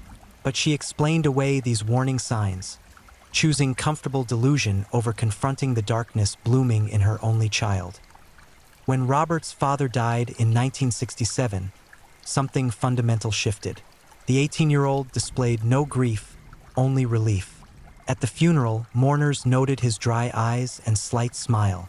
Freedom tasted sweet. He enrolled at the Kansas City Art Institute in 1967, claiming he wanted to study sculpture and painting. His true education, however, occurred elsewhere. The late 1960s counterculture scene in Kansas City offered Robert a playground of experimentation. He discovered the Westport district, where artists, runaways, and drifters congregated. Vulnerable people society had already discarded. Perfect. Robert absorbed every detail about human vulnerability during these years. He learned which drugs rendered people compliant, which words disarmed suspicion, how desperation made people ignore warning signs. He studied his classmates like specimens, noting their weaknesses, cataloging their fears. His artwork grew increasingly disturbing. Tortured figures in impossible positions, faces frozen in silent screams, anatomically precise renderings of suffering. One professor remembered a sculpture Robert created, a human form bent backward at an angle that would shatter vertebrae, the face expressing transcendent agony. When asked about the piece, Robert smiled and called it the limits of flexibility. The professor failed him for the semester. Robert kept the sculpture in his apartment, adding new details over the years. He dropped out before graduating, but Kansas City had already become home. In 1969, he opened Bob's Bizarre Bazaar at 4315 Charlotte Street, a cluttered antique shop specializing in occult items, tribal artifacts, and peculiar collectibles. The Victorian house served double duty. Storefront below, residence above. Customers found the proprietor charming and knowledgeable, his enthusiasm for obscure historical objects seemingly boundless. Behind closed doors, Robert was establishing his true workshop.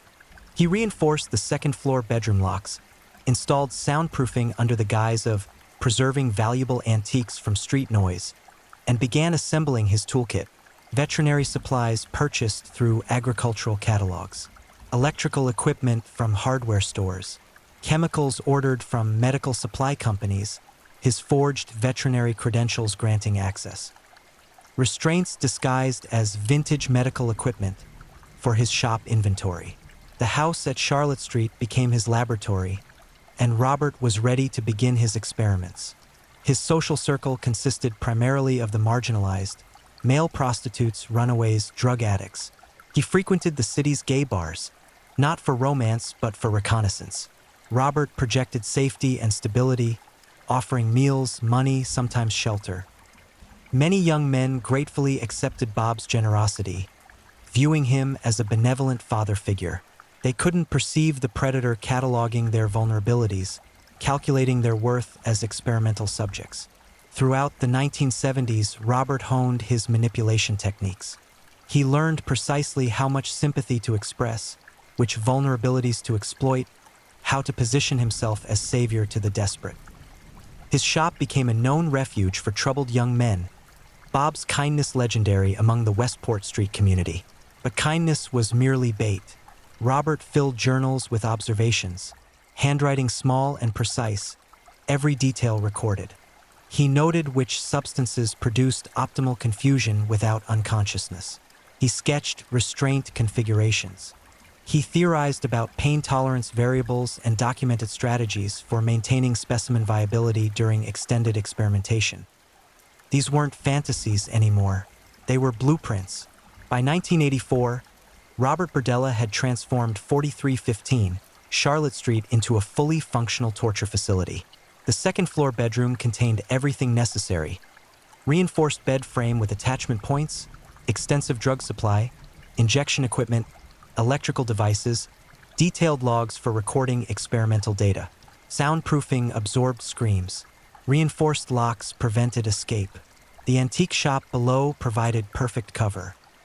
Unusual items constantly arriving and departing. Strange odors explained by old furniture and mysterious artifacts.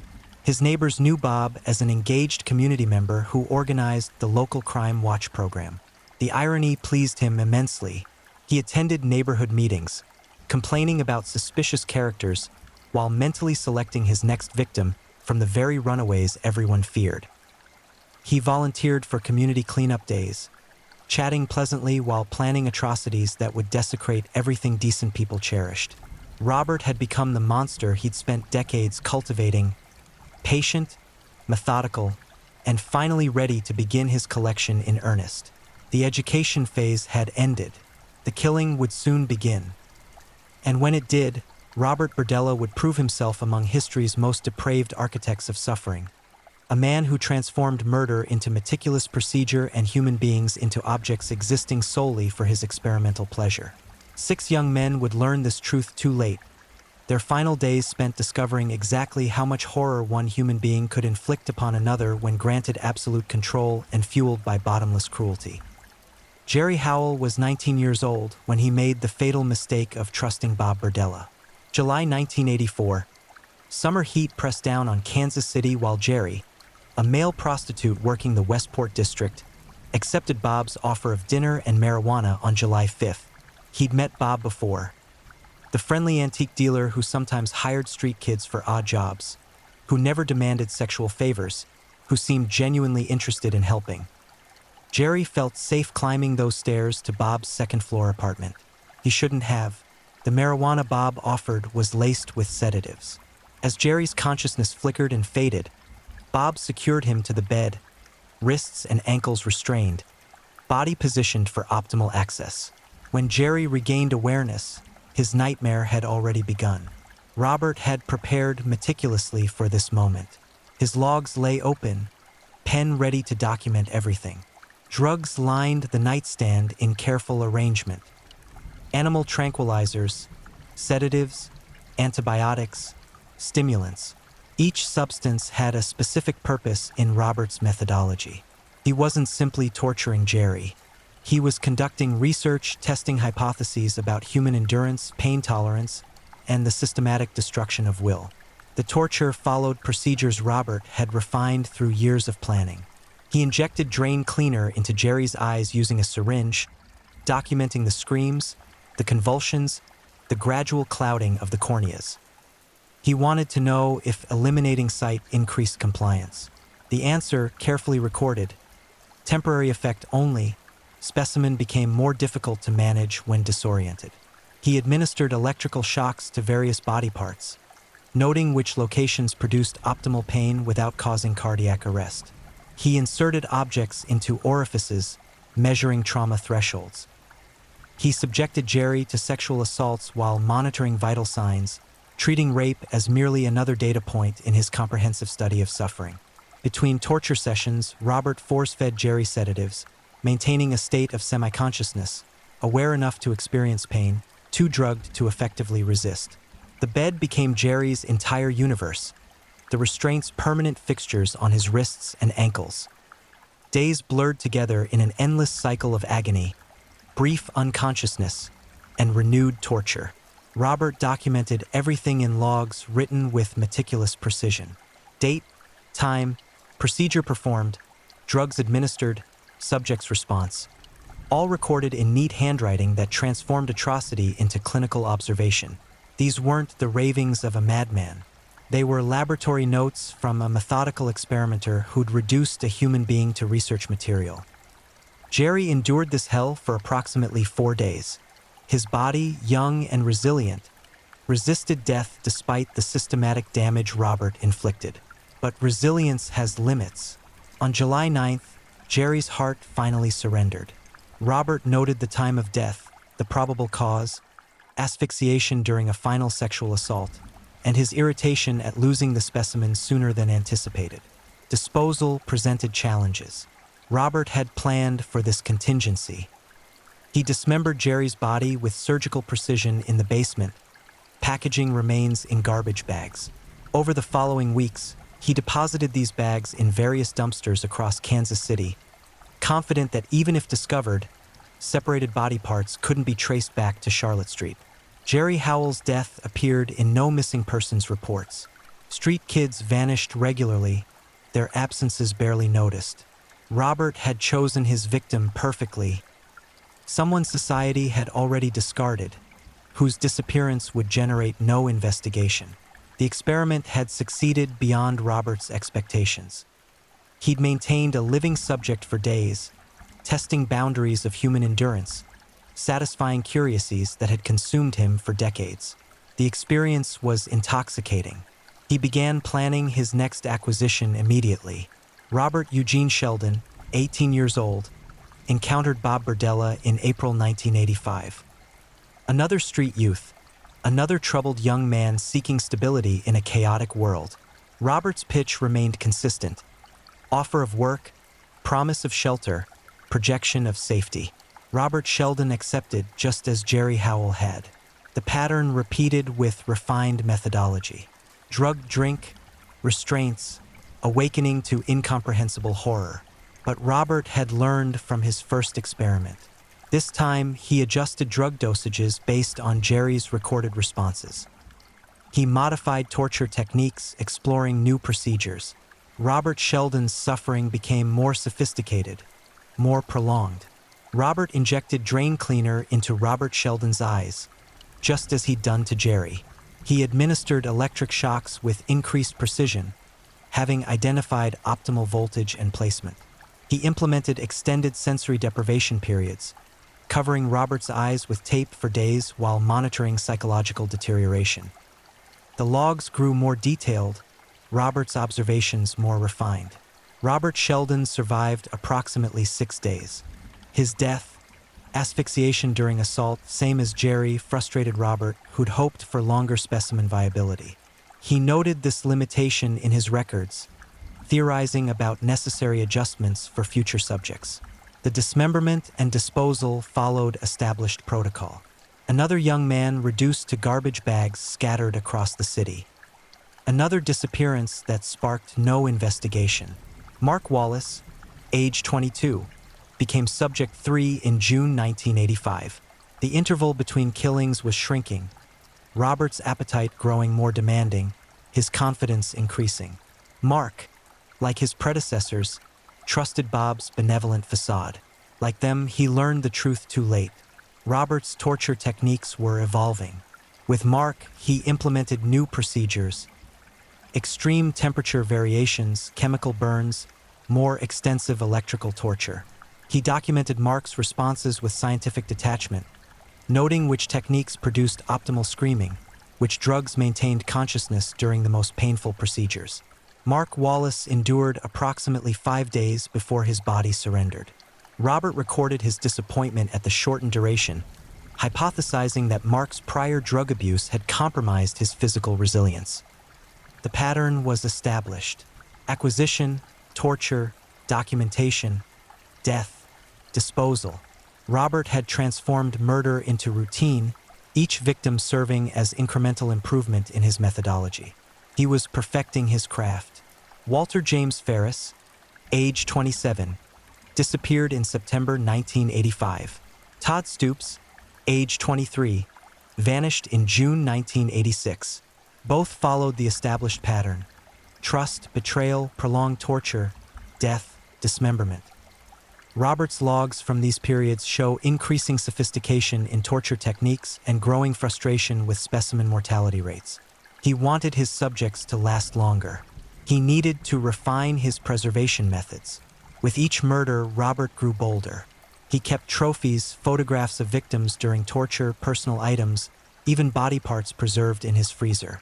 His basement became a museum of atrocity, skulls and bones displayed alongside antique collectibles. The distinction between his shop inventory and murder souvenirs blurred in Robert's mind. Everything was simply part of his collection. His final victim would be different. Christopher Bryson, 22 years old, would survive just long enough to bring Robert's reign of terror to its conclusion. Christopher Bryson met Robert Berdella on March 29, 1988, at a Kansas City gay bar. Chris, like so many before him, saw only Bob's carefully constructed facade. The successful businessman, the community pillar, the safe harbor. When Bob offered dinner and companionship, Chris accepted without hesitation. The drink Bob prepared contained sedatives, the same recipe perfected through years of practice. As Chris's vision blurred and his limbs grew heavy, Bob guided him upstairs to the bedroom that had witnessed so much suffering. The restraints clicked shut around Chris's wrists and ankles with practiced efficiency. When consciousness returned, Chris discovered himself naked, bound, and utterly helpless in a nightmare he couldn't yet comprehend. Robert's methodology had reached its apex of cruelty by 1988. For years of experimentation had refined his techniques into a systematic program of dehumanization. Chris would experience every lesson Robert had learned, every procedure perfected through previous victims' suffering. The torture began immediately. Robert injected sedatives and animal tranquilizers, establishing the chemical baseline that would keep Chris conscious but controllable. He administered electric shocks to Chris's genitals, inner thighs, and throat, locations Robert's logs identified as producing optimal pain. He dripped drain cleaner into Chris's eyes, watching the cornea's cloud while documenting the process photographically. Robert raped Chris repeatedly, treating sexual assault as casual exercise between more elaborate torture sessions. He inserted objects into Chris's throat and rectum, measuring capacity and damage thresholds. He applied chemical burns, studied infection progression, monitored wound healing rates. Each procedure was photographed, timed, and recorded in logs that reduced Chris's agony to statistical data. The psychological torture matched the physical abuse in systematic cruelty. Robert forced Chris to call him master, punishing any resistance with increased pain. He described previous victims in detail, explaining how they died, promising Chris the same fate. He showed Chris photographs of earlier torture sessions, forcing him to witness what awaited him. Between torture sessions, Robert maintained Chris in a state of controlled semi-consciousness through constant drug administration. Sedatives prevented effective resistance. Antibiotics delayed infection. Stimulants ensured Chris remained aware enough to fully experience each new atrocity. Robert had perfected the chemistry of prolonged suffering. Days blurred into an endless present tense of horror. Chris lost track of time, his existence reduced to cycles of pain, brief unconsciousness, and renewed torture. The bedroom became his entire universe, the restraints permanent, the suffering eternal, hope extinguished. But Robert made a critical error. On April 2nd, 1988, Chris's fourth day in captivity, Robert needed to open his antique shop. Business couldn't be neglected, even during active experiments. He administered heavy sedatives, secured Chris's restraints, and headed downstairs, confident his specimen would remain unconscious for hours. Chris was stronger than Robert calculated. Stronger than Jerry, Robert, Mark, Walter, or Todd had been. The sedatives clouded his mind but didn't eliminate consciousness entirely. As Robert's footsteps descended the stairs, Chris began testing his restraints. Desperation fueled impossible strength. The restraints, secured hundreds of times before without incident, had loosened slightly, wear and tear from years of use creating microscopic weakness. Chris pulled against the bonds until his wrists bled, pain irrelevant against the primal drive to escape. The restraints stretched, gave, released. His hands free, Chris worked on the ankle restraints with trembling fingers, sedatives making coordination nearly impossible. Minutes felt like hours as he fumbled with buckles slick with his own blood. Finally, blessedly, his legs came free. Chris stood on legs that barely supported his weight. The room spun violently, sedatives and 4 days of immobility combining to destroy balance. He crashed into furniture, knocking over Robert's carefully arranged torture implements. Each step required monumental effort, his body screaming protest. The bedroom door was unlocked. Robert, confident in the sedatives and restraints, hadn't bothered securing it. Chris stumbled into the hallway using walls for support. His vision tunneled, consciousness flickering. He had minutes, perhaps seconds, before his body surrendered entirely. The second floor window beckoned. Chris had no shoes, no clothes, no plan beyond escape. Through drug-induced haze, he recognized only one truth. Staying meant death. Whatever awaited outside, exposure, injury, judgment, was preferable to returning to that bed, to those restraints, to Robert's methodical cruelty. Chris opened the window with hands that barely functioned. April morning air hit his naked, brutalized body like salvation. He didn't hesitate. The drop to the ground was considerable, 12 feet or more, but hesitation meant recapture. Chris climbed onto the windowsill and jumped. He landed badly, ankles buckling on impact. Pain exploded through his legs, but adrenaline overrode everything. Chris ran, naked and bleeding, through Charlotte Street's residential neighborhood. Houses blurred past, concerned faces appeared in windows. Someone screamed. Chris kept running, expecting Robert to appear behind him at any moment, terrified this escape was merely another torture. Hope offered only to be snatched away. A man in his yard saw Chris's desperate flight and reacted instantly, recognizing terror and trauma. He threw a blanket around Chris's shoulders and guided him towards safety. "You're okay now," the man kept repeating. "You're safe." Chris collapsed as police sirens approached. His body, pushed beyond all reasonable limits, finally surrendered. As consciousness faded, his final thought was gratitude. He'd escaped. Against impossible odds, he'd survived. At Bob's Bizarre Bazaar, Robert Berdella heard the sirens and understood immediately. His experiment had escaped. For years of careful methodology, 6 successful acquisitions, decades of planning, all unraveling because he'd miscalculated one sedative dosage. He considered running. His passport was current, he had cash reserves, he'd planned for contingencies. But Robert also recognized the futility. Chris could identify him. The house contained overwhelming evidence. Running would only delay the inevitable. Robert waited calmly as police surrounded 4315 Charlotte Street. When officers knocked on his door, he opened it without resistance, greeting them with the same pleasant demeanor he'd shown countless customers and victims. "Good morning, officers," he said, smiling slightly. "I suppose you're here about the boy?" His composure unnerved the responding officers, but nothing could have prepared them for what they discovered inside the house. As detectives obtained a search warrant and began processing the scene, they uncovered evidence of depravity that would haunt them for the rest of their careers. The bedroom told the story in visceral detail. Restraints still attached to the bed frame, torture implements arranged neatly on surfaces, drugs cataloged and labeled, photographs documenting victims suffering displayed casually. The logs, detailed, methodical, comprehensive, transformed abstract horror into documented reality. In the basement, investigators discovered human remains. Skulls, bones, preserved organs. Robert's collection, displayed with the same care he gave his antique inventory. The photographs were worst. Hundreds of images showing young men in various stages of torture, their faces frozen in expressions of agony that would visit detectives' nightmares for years. Jerry Howell, Robert Sheldon, Mark Wallace, Walter James Ferris, Todd Stoops. No longer missing person statistics but documented victims, their suffering preserved in horrific detail. Robert answered questions with disturbing candor, treating the interview as merely another opportunity to discuss his work.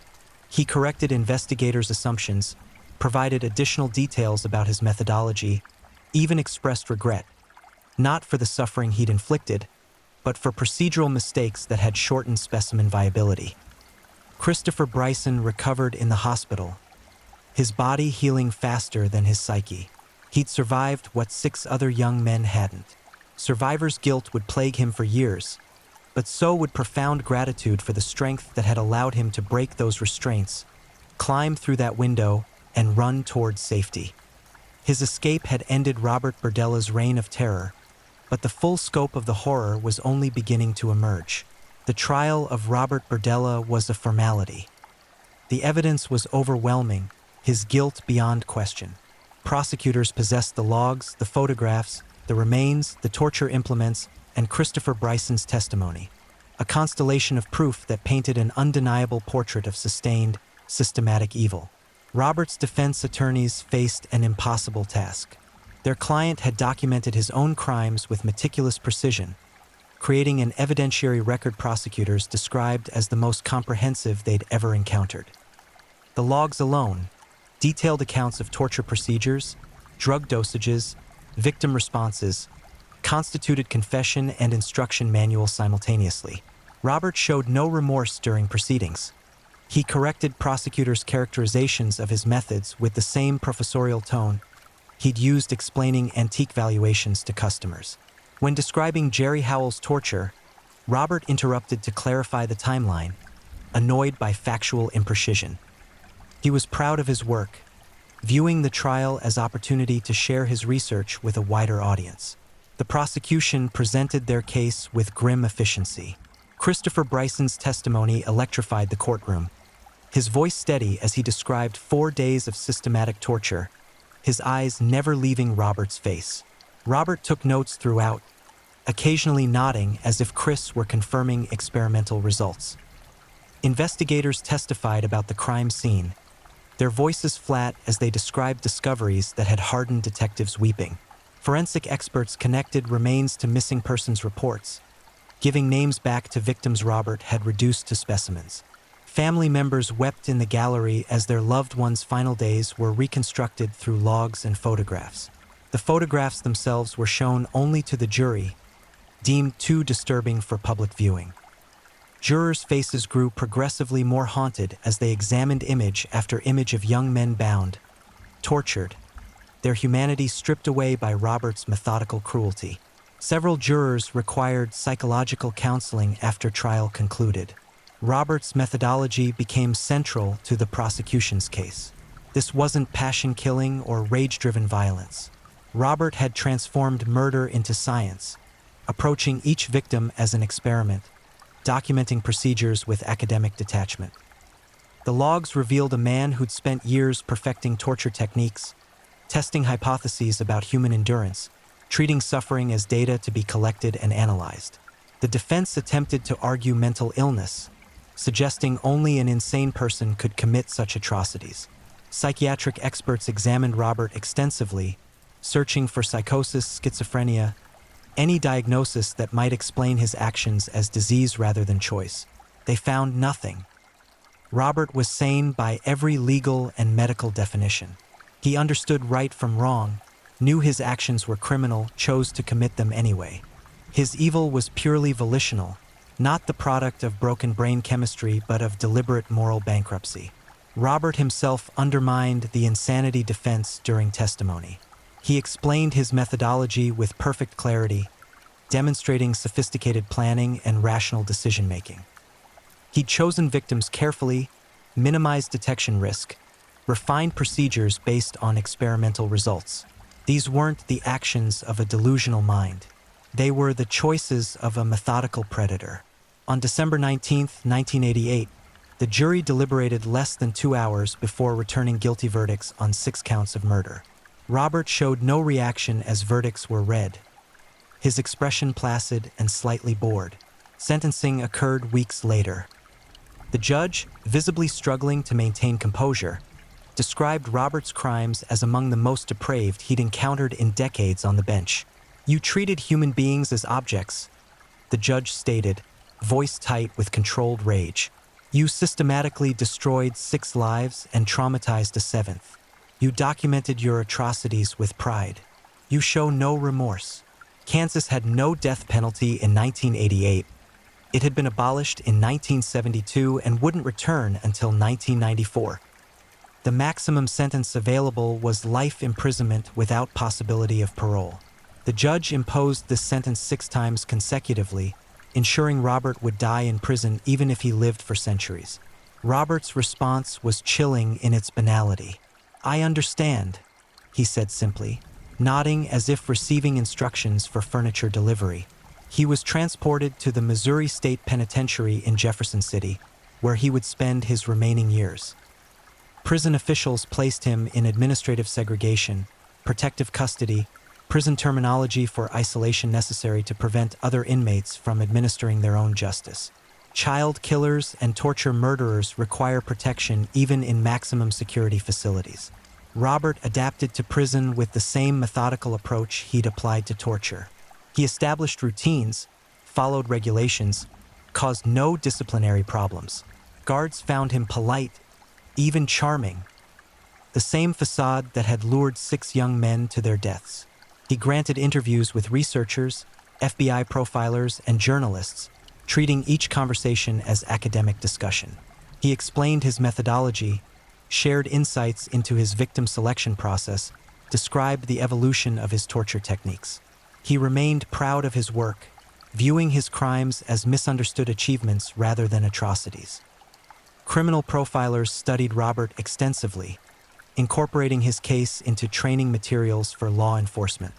His victim selection strategies, his use of chemical restraint, his documentation methodology, all became case studies in predatory behavior. Robert's evil, at least, would serve some productive purpose by educating those who hunt people like him. On October 8, 1992, Robert Berdella died of a heart attack in his cell. He was 43 years old, having served less than 4 years of his life sentences. His death was unexpected. He'd been relatively healthy, with no significant cardiac history. Prison officials investigated briefly, found no evidence of foul play, ruled the death natural causes. Many believed justice had been cheated. Robert's victims had suffered for days before death released them. Robert himself experienced mere moments of chest pain before his heart stopped. The disparity seemed obscene. Others viewed his death as mercy, for potential future victims, for taxpayers funding his incarceration, for the families who would no longer see his face in parole hearing news coverage that would never actually occur but that they feared anyway. Christopher Bryson learned of Robert's death through news reports. His reaction was complex. Relief mixed with anger that Robert had escaped decades of imprisonment. Gratitude that the monster was finally gone mingled with frustration that death had come so easily. Chris had survived 4 days of systematic torture. Robert got a heart attack. Where was the balance? Chris rebuilt his life slowly, painfully.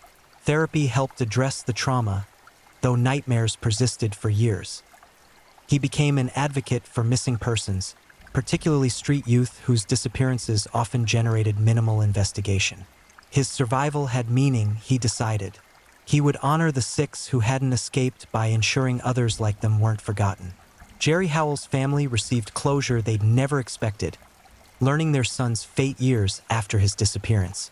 The knowledge brought no peace. How could it?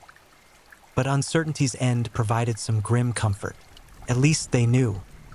At least they could properly mourn. The other families experienced similar bitter revelations. Sons, brothers, friends they'd lost to the streets had suffered fates worse than they'd imagined in their darkest fears. The details, provided through victim advocates who tried to spare them the worst, were nevertheless horrific. Their loved ones hadn't died quickly.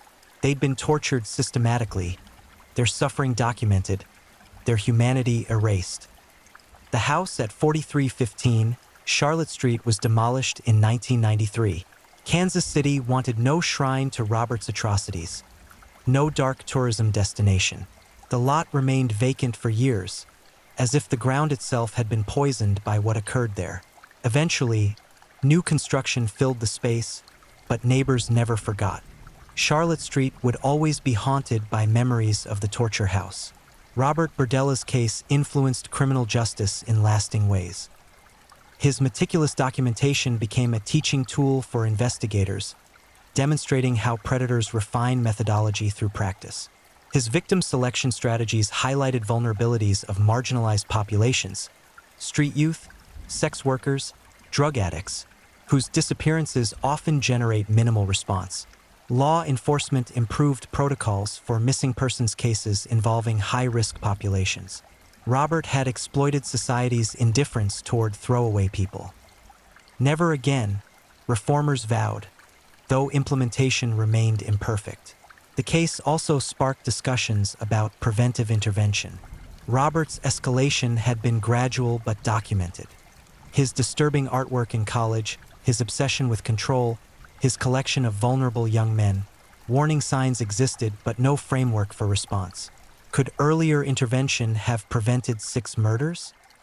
The question haunted everyone who'd encountered Robert before his arrest and missed the darkness lurking behind his pleasant facade.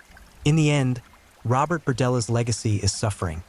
6 young men tortured to death, 1 survivor permanently scarred, families destroyed, a community traumatized.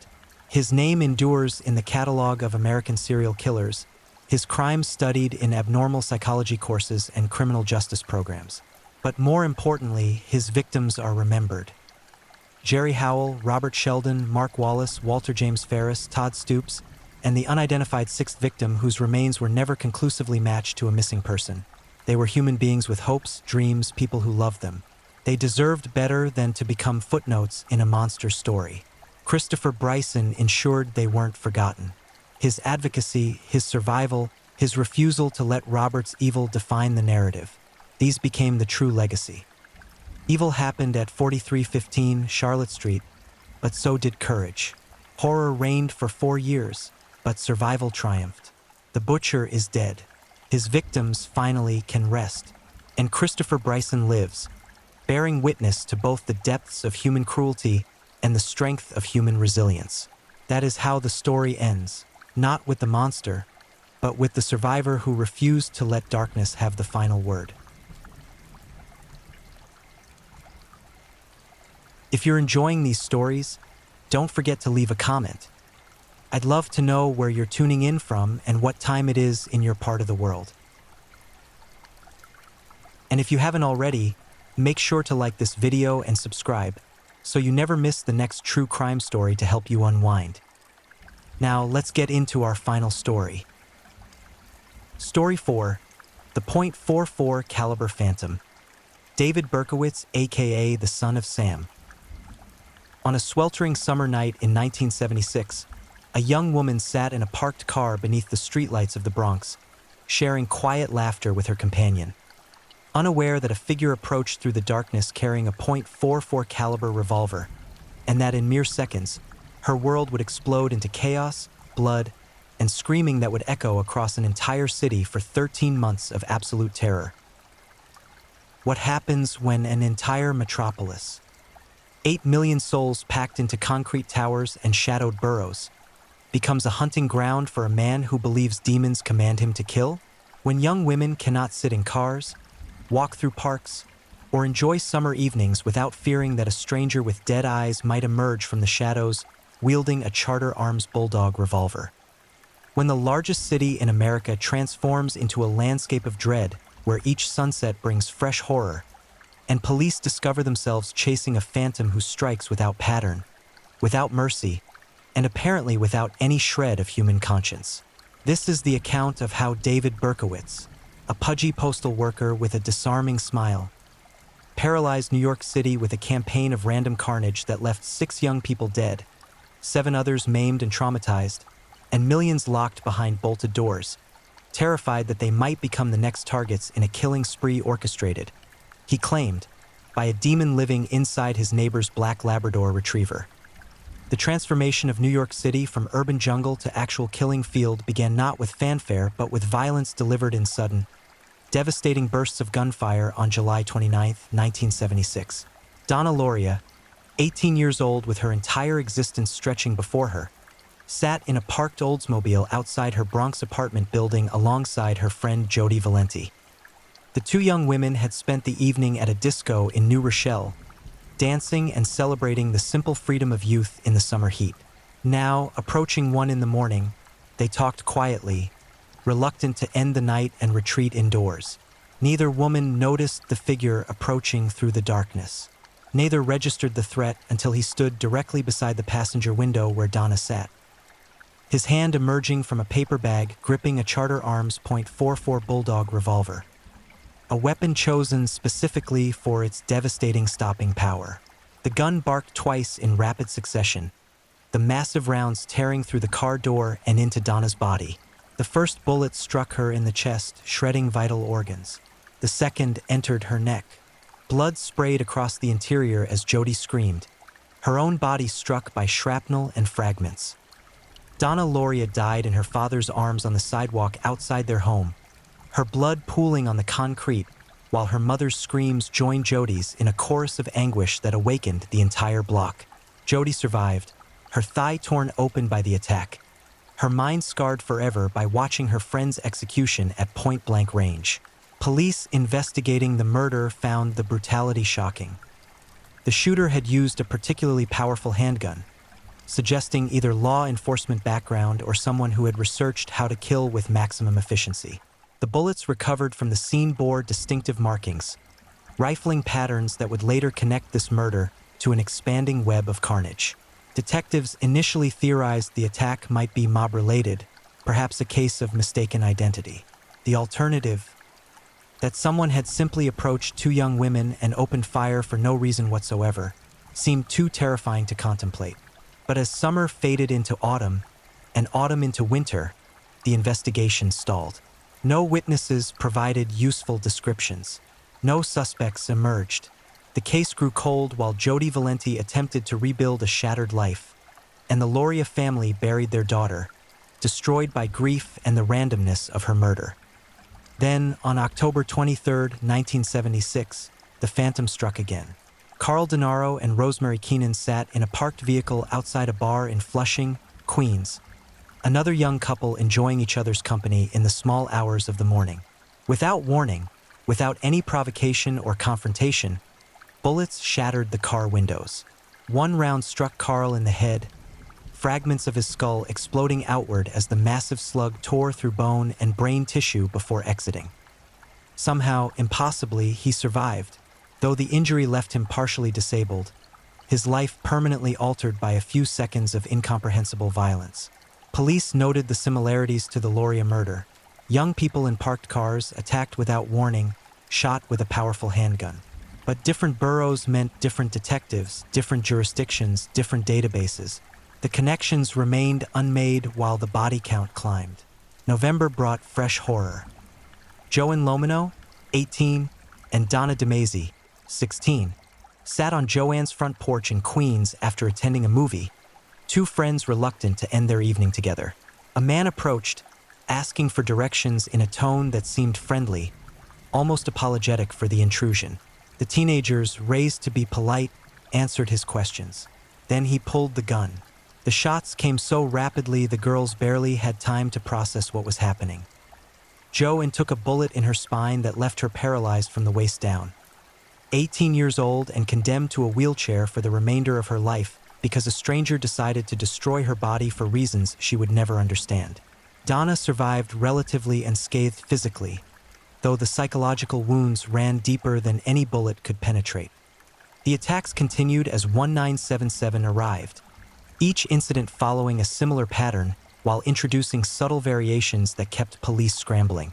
On January 30th, Christine Freund sat in her fiancé's car in Queens, the couple having just seen a movie, enjoying the comfortable silence of established affection.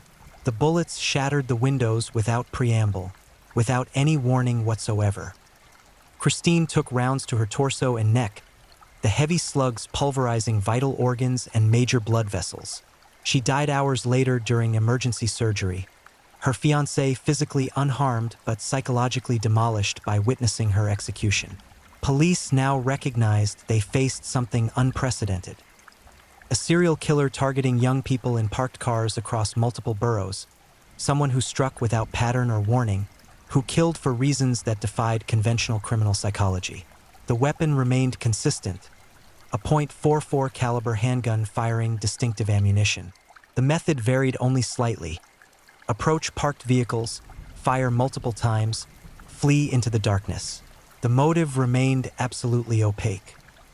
Virginia Voskerikian, a 21-year-old college student walking home from classes on March 8, 1977, represented a deviation from the established pattern. She was on foot, alone, heading toward her Forest Hills residence as twilight descended. The killer approached her directly, raising his weapon as she instinctively lifted her textbooks in a futile gesture of protection. The bullet tore through the books and into her face, the massive round destroying bone, teeth, brain tissue, everything that made her recognizably human. She collapsed on the sidewalk and died almost instantly, her killer vanishing into the gathering darkness as witnesses heard the shot but could not identify its source. The Voskerikian murder proved the catalyst that forced the New York Police Department to acknowledge the obvious. A serial killer operated in their city, someone hunting young people with methodical determination and extraordinary violence. Ballistics confirmed that the same weapon had been used in multiple attacks. A task force formed, dedicated exclusively to tracking this phantom who seemed capable of striking anywhere, anytime, targeting victims apparently at random. The city began to change. Young women altered their behavior, avoiding parked cars, traveling in groups, cutting their hair short after witnesses described the killer seemingly preferring victims with long dark hair. Parents instituted curfews. Discos and nightclubs noticed decreased attendance.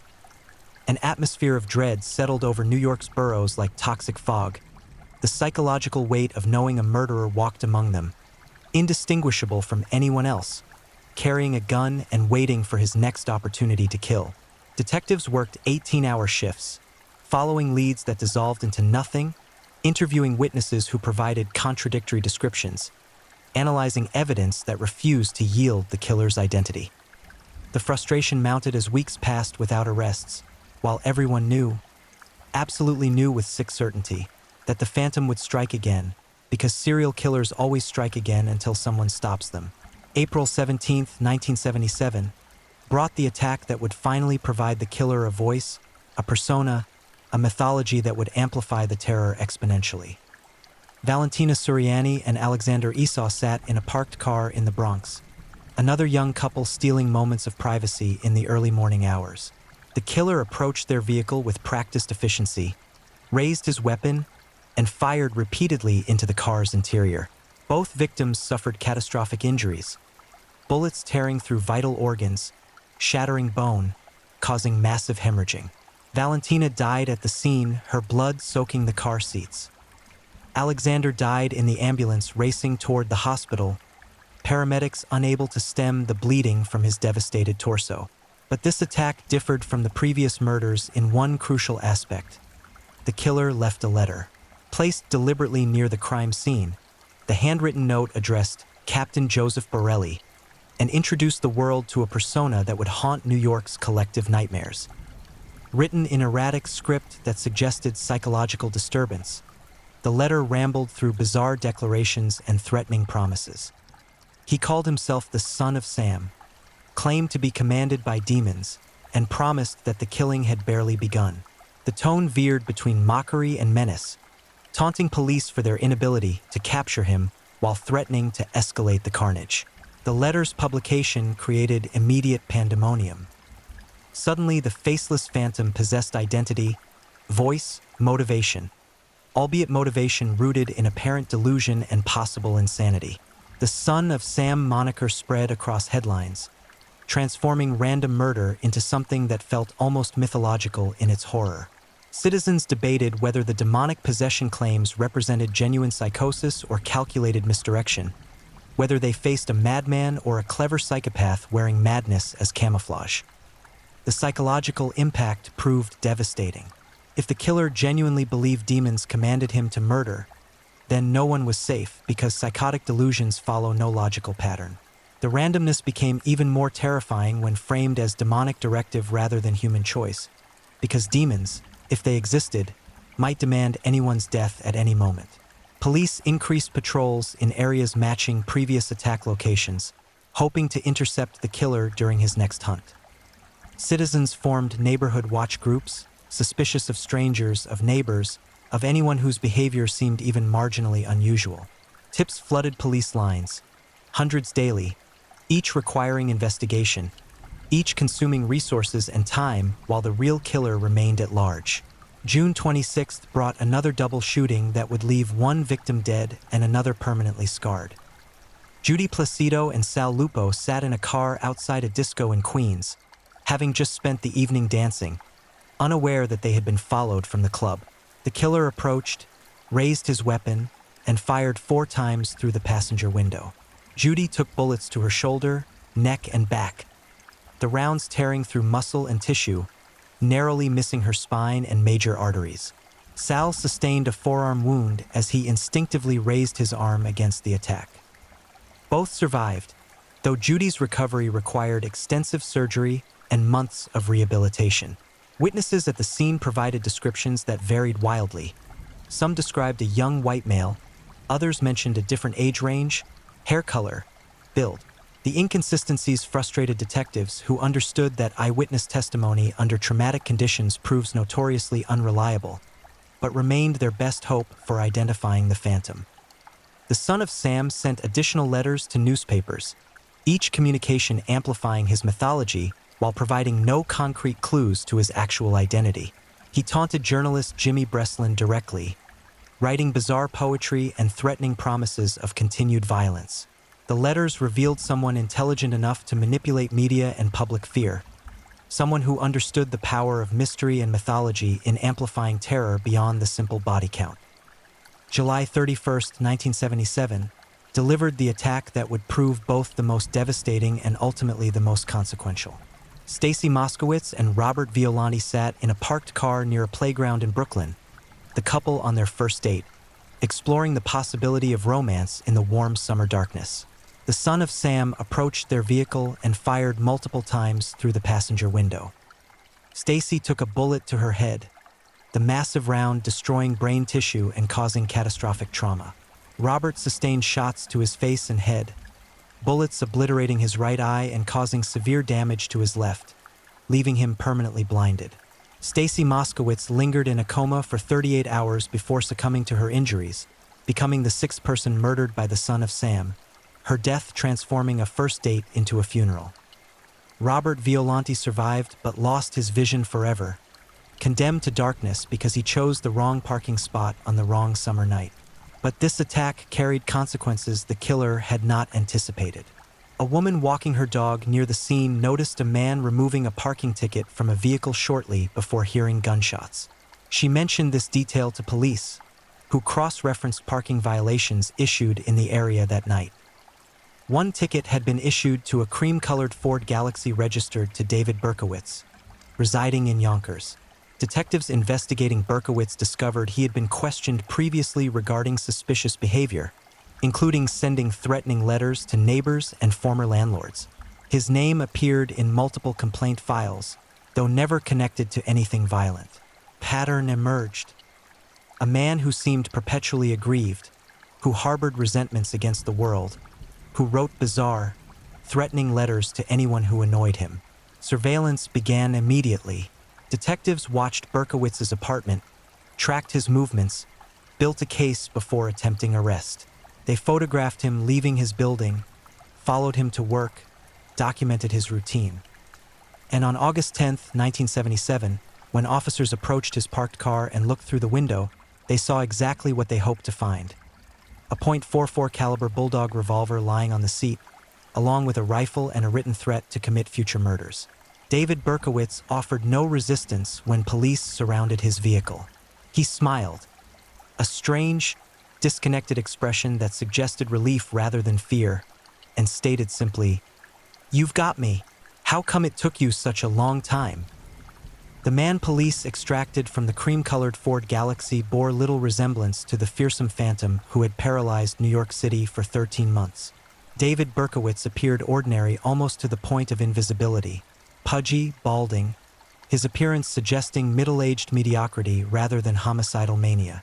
He worked as a postal employee, lived alone in a modest apartment, maintained no close relationships or friendships. Nothing in his external presentation suggested someone capable of methodically murdering strangers with a high-caliber revolver.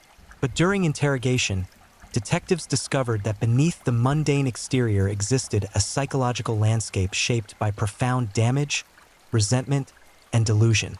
Berkowitz confessed immediately and extensively, describing each attack with disturbing clarity, recounting details only the actual killer could know. He demonstrated no genuine remorse, speaking about the murders as though discussing events that had happened to someone else. His tone detached and occasionally almost proud. The demon story, the claim that a dog belonging to his neighbor Sam Carr had commanded him to kill, dominated initial media coverage and public fascination. Berkowitz explained that the animal served as vessel for a 6,000-year-old demon that communicated through howls and barks, demanding blood sacrifices. The absurdity of the explanation raised immediate questions about his mental competency, whether genuine psychosis had driven the murders or whether Berkowitz had constructed an insanity defense from whole cloth. Psychiatric evaluations produced conflicting conclusions. Some experts believed Berkowitz suffered from paranoid schizophrenia, that he genuinely experienced auditory hallucinations and delusional beliefs that drove his homicidal behavior. Others suspected malingering, a calculated attempt to avoid criminal responsibility by feigning mental illness. The truth likely resided somewhere between these extremes. Berkowitz exhibited genuine psychological disturbance, but remained sufficiently connected to reality to plan attacks, select weapons, identify targets, and evade capture for over a year. His personal history revealed profound abandonment issues that had shaped his entire psychological development. Born Richard David Falco in 1953, he was immediately surrendered for adoption by his biological mother. His adoptive parents, Nathan and Pearl Berkowitz, raised him in a middle-class Bronx household, providing material comfort but apparently failing to address his growing emotional disturbance. Pearl died from cancer when David reached his teenage years, a loss that devastated him and intensified his feelings of abandonment and cosmic betrayal. He joined the Army after high school, serving competently but forming no meaningful connections with fellow soldiers. Military records described him as solitary, occasionally odd, but never violent or threatening. After discharge, he drifted through various jobs, eventually securing postal employment that provided stability but no satisfaction or sense of purpose. The isolation intensified after he located his biological mother through adoption records, only to discover she had built a new life that did not include space for the child she had surrendered. This second abandonment, discovering that even his birth mother wanted nothing to do with him, seemed to crystallize something toxic within Berkowitz's psychology. His writings from this period revealed growing resentment toward couples, families, anyone who possessed the connections and belonging he lacked. He moved to Yonkers in 1976, renting an apartment where he lived alone, spending evenings writing bizarre letters to former neighbors and anyone who had ever slighted him, real or imagined. The letters revealed someone drowning in resentment, someone who viewed the world through a lens of persecution and cosmic injustice. He complained about barking dogs, noisy neighbors, anyone whose happiness or comfort contrasted with his own misery. The demon story, investigators eventually concluded, provided psychological cover for impulses Berkowitz could not otherwise explain or justify even to himself. By attributing the murders to demonic command, he transformed himself from someone who chose to kill into a victim of supernatural compulsion. This reframing protected his ego while allowing him to indulge homicidal urges against people who represented everything he lacked: youth, connection, romance, happiness. His target selection revealed the depth of his resentment. He hunted couples, young people enjoying each other's company, women whose long hair and youthful beauty represented everything inaccessible to him. The murders constituted attacks not just on individuals but on the concept of romantic connection itself, each victim serving as proxy for everyone who had ever rejected, abandoned, or ignored David Berkowitz. The confession also revealed how methodically he had stalked victims. He drove through neighborhoods for hours, searching for suitable targets, following couples from clubs and discos, waiting until they parked in isolated areas. The attacks required planning, patience, deliberation, all evidence of someone sufficiently connected to reality to execute complex criminal behavior. He described the actual shootings with disturbing clinical detachment, explaining his weapon choice. The .44 caliber Bulldog provided maximum stopping power. His approach technique, sudden emergence from darkness, firing before victims could react. His escape methodology, immediate retreat to his vehicle, calm driving away from scenes to avoid attracting attention. These descriptions revealed someone who had studied how to kill efficiently, who learned from each attack and refined his methodology. The public struggled to reconcile the ordinary appearance with the extraordinary violence. How could this pudgy postal worker, someone so profoundly unremarkable, have caused such devastation? The cognitive dissonance proved difficult to process. People wanted monsters to look monstrous, wanted evil to announce itself through obvious external markers. Berkowitz demonstrated that sometimes the most dangerous predators appear entirely mundane, that profound malevolence can hide behind the most forgettable faces. Evidence recovered from his apartment painted a disturbing portrait of his interior world. Police found journals filled with violent fantasies and resentful rants against women, couples, society itself. They discovered maps of New York with various locations marked, potential hunting grounds where he had scouted for victims. The rifle in his car suggested he had considered escalating to long-range shooting, potentially transitioning from close-range executions to sniper attacks that would have made him even more difficult to apprehend. Most chilling were the letters he had written but never sent, communications that revealed how extensively he had fantasized about his crimes, how central the murders had become to his identity and sense of purpose. The killing had transformed him from nobody into somebody. The most wanted man in New York, the subject of massive news coverage, the phantom who paralyzed an entire city. For someone who had spent his entire existence feeling invisible and discarded, the notoriety provided intoxicating validation. Defense attorneys faced an impossible task.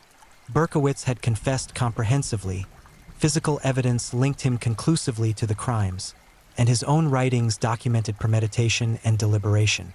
The only viable defense involved arguing insanity, claiming he lacked capacity to understand his actions or appreciate their wrongfulness due to mental disease. But his methodical planning, his successful evasion of capture, his ability to maintain employment and navigate daily life all suggested sufficient connection to reality to meet the legal threshold for criminal responsibility. David Berkowitz faced 6 counts of murder and 7 counts of attempted murder when prosecutors brought formal charges. The trial, anticipated as a media spectacle rivaling any in New York's history, never materialized in the expected form. On May 8, 1978, Berkowitz pleaded guilty to all charges, accepting responsibility for the carnage while maintaining that demonic forces had compelled his actions. By entering the guilty plea, he avoided a trial that would have subjected victims' families to months of testimony and evidence presentation, though critics suspected his true motivation involved avoiding cross-examination that might have exposed the demon story as fabrication.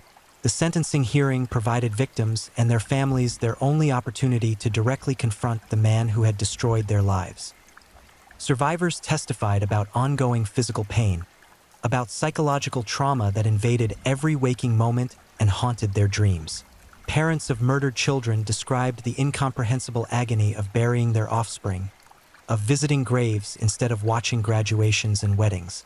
Nasa Moskowitz, mother of Stacy, the final victim who had died after 38 hours in a coma, delivered testimony so emotionally devastating that even hardened court personnel wept openly. Judge Joseph Corso sentenced Berkowitz to 25 years to life on each murder count, to be served consecutively, effectively ensuring he would die in prison absent parole that seemed politically impossible given the magnitude of his crimes. The sentence brought some measure of closure to victims' families, though several expressed frustration that New York had abolished capital punishment years earlier, preventing the state from executing someone who had so clearly forfeited any right to continued existence through his actions.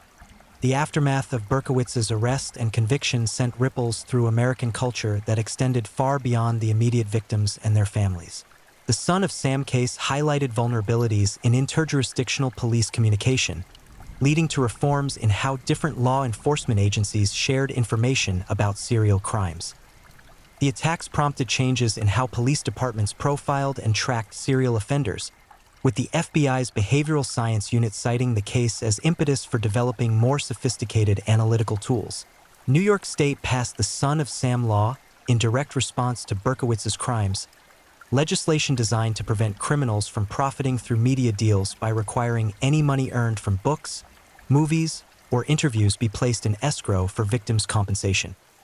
The law faced constitutional challenges regarding First Amendment protections but reflected public outrage at the possibility that Berkowitz might financially benefit from murdering 6 people and maiming 7 others. The psychological impact on New York City proved profound and lasting. The attacks had transformed urban landscape into hunting ground, had made ordinary activities, sitting in cars, walking home from school, going on dates, fraught with mortal danger. Even after Berkowitz's capture, many residents found themselves unable to fully relax, their sense of security permanently damaged by the knowledge that someone so outwardly ordinary could harbor such extraordinary malevolence. Surviving victims struggled with physical and psychological wounds that never fully healed. Robert Violante, blinded during the final attack, underwent years of rehabilitation learning to navigate a world without sight.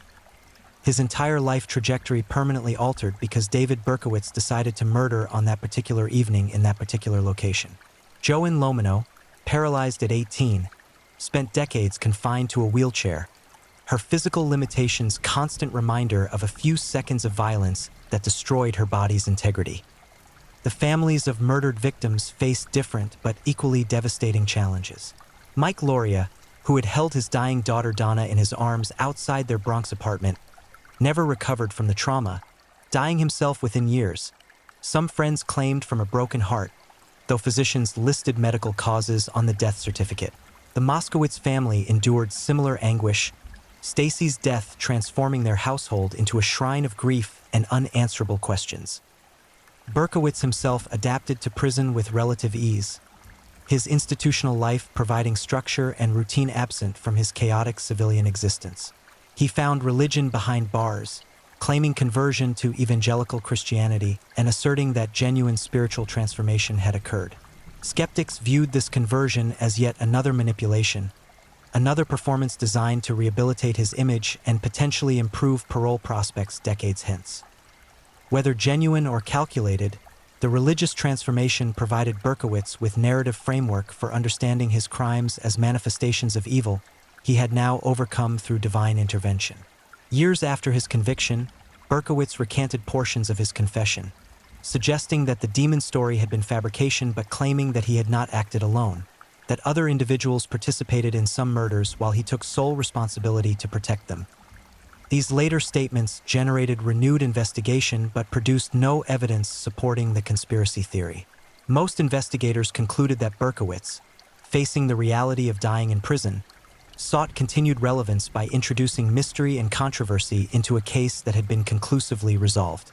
His parole eligibility arrived in 2002, generating immediate and overwhelming opposition from victims' families, law enforcement officials, and the general public. The parole board denied his application without serious consideration, as they have every subsequent application since. The political reality remains unchanged. David Berkowitz will never leave prison alive, because no elected official or appointed parole board member would survive the political consequences of releasing someone who terrorized New York City and murdered 6 young people. The cultural legacy of the Son of Sam murders extends beyond criminal justice reform and victim compensation legislation. The case demonstrated how media coverage could amplify terror, how giving a killer a mythological identity could transform scattered violence into cohesive narrative that magnified public fear beyond what the actual body count might justify. Future serial killers studied the Son of Sam case, some deliberately seeking similar notoriety, others learning from Berkowitz's mistakes regarding evidence and victim selection. The murders also highlighted the randomness that defines many serial crimes, the reality that victims often simply exist in the wrong place at the wrong moment, that no amount of caution or preparation can fully protect against someone committed to killing strangers. This randomness proved perhaps the most psychologically destabilizing aspect of the case. The understanding that any young person sitting in a parked car, walking home from school, or enjoying a summer evening might become a target simply because a damaged individual decided they should die. Decades after his conviction, David Berkowitz remains incarcerated in New York State, an aging man spending his final years in cells where he will ultimately die. The 6 people he murdered remain forever young in photographs and memories. Donna Lauria at 18, Christine Freund at 26, Virginia Voskerikian at 21, Valentina Suriani at 18, Alexander Esau at 20, Stacy Moskowitz at 20. Their potential, the careers they might have pursued, the families they might have raised, the contributions they might have made, vanished in explosions of gunfire delivered by someone who resented their happiness enough to extinguish it permanently. The survivors carry forward, their bodies scarred, their minds marked by trauma that therapy can manage but never fully erase. They represent what serial murder actually means beyond headlines and statistics. Lives interrupted, damaged, permanently altered by violence that erupted without warning and without justification. And somewhere in the collective memory of New York City, the summer of 1977 retains its dark mythology. The season when the son of Sam hunted through borough streets, when young people feared the darkness, when an entire metropolis learned that monsters walk among us wearing unremarkable faces, carrying concealed weapons, waiting for opportunities to transform ordinary moments into scenes of incomprehensible carnage. The Charter Arms Bulldog revolver that David Berkowitz used to kill 6 people and wound 7 others now resides in police evidence storage, a mechanical object that facilitated extraordinary evil but possessed no malevolence of its own. The true weapon was always the damaged man who carried it, who chose murder over healing, violence over connection, death over life. That human weapon now ages in prison, approaching his own mortality while the people he murdered remain forever frozen in youth, their absence permanent testament to one summer when New York City discovered that hell is not a distant concept but a present reality delivered through random gunfire on warm summer nights. Thank you for watching and being part of this dive into the dark and fascinating stories that keep us all on edge. If you enjoyed the ride, remember to like, subscribe, and share with others who crave a good mystery. Tell us where you're watching from. I love knowing where in the world our true crime family is tuning in. Your presence means a lot. Until next time, stay safe, stay curious, and keep digging into the shadows where truth and mystery meet.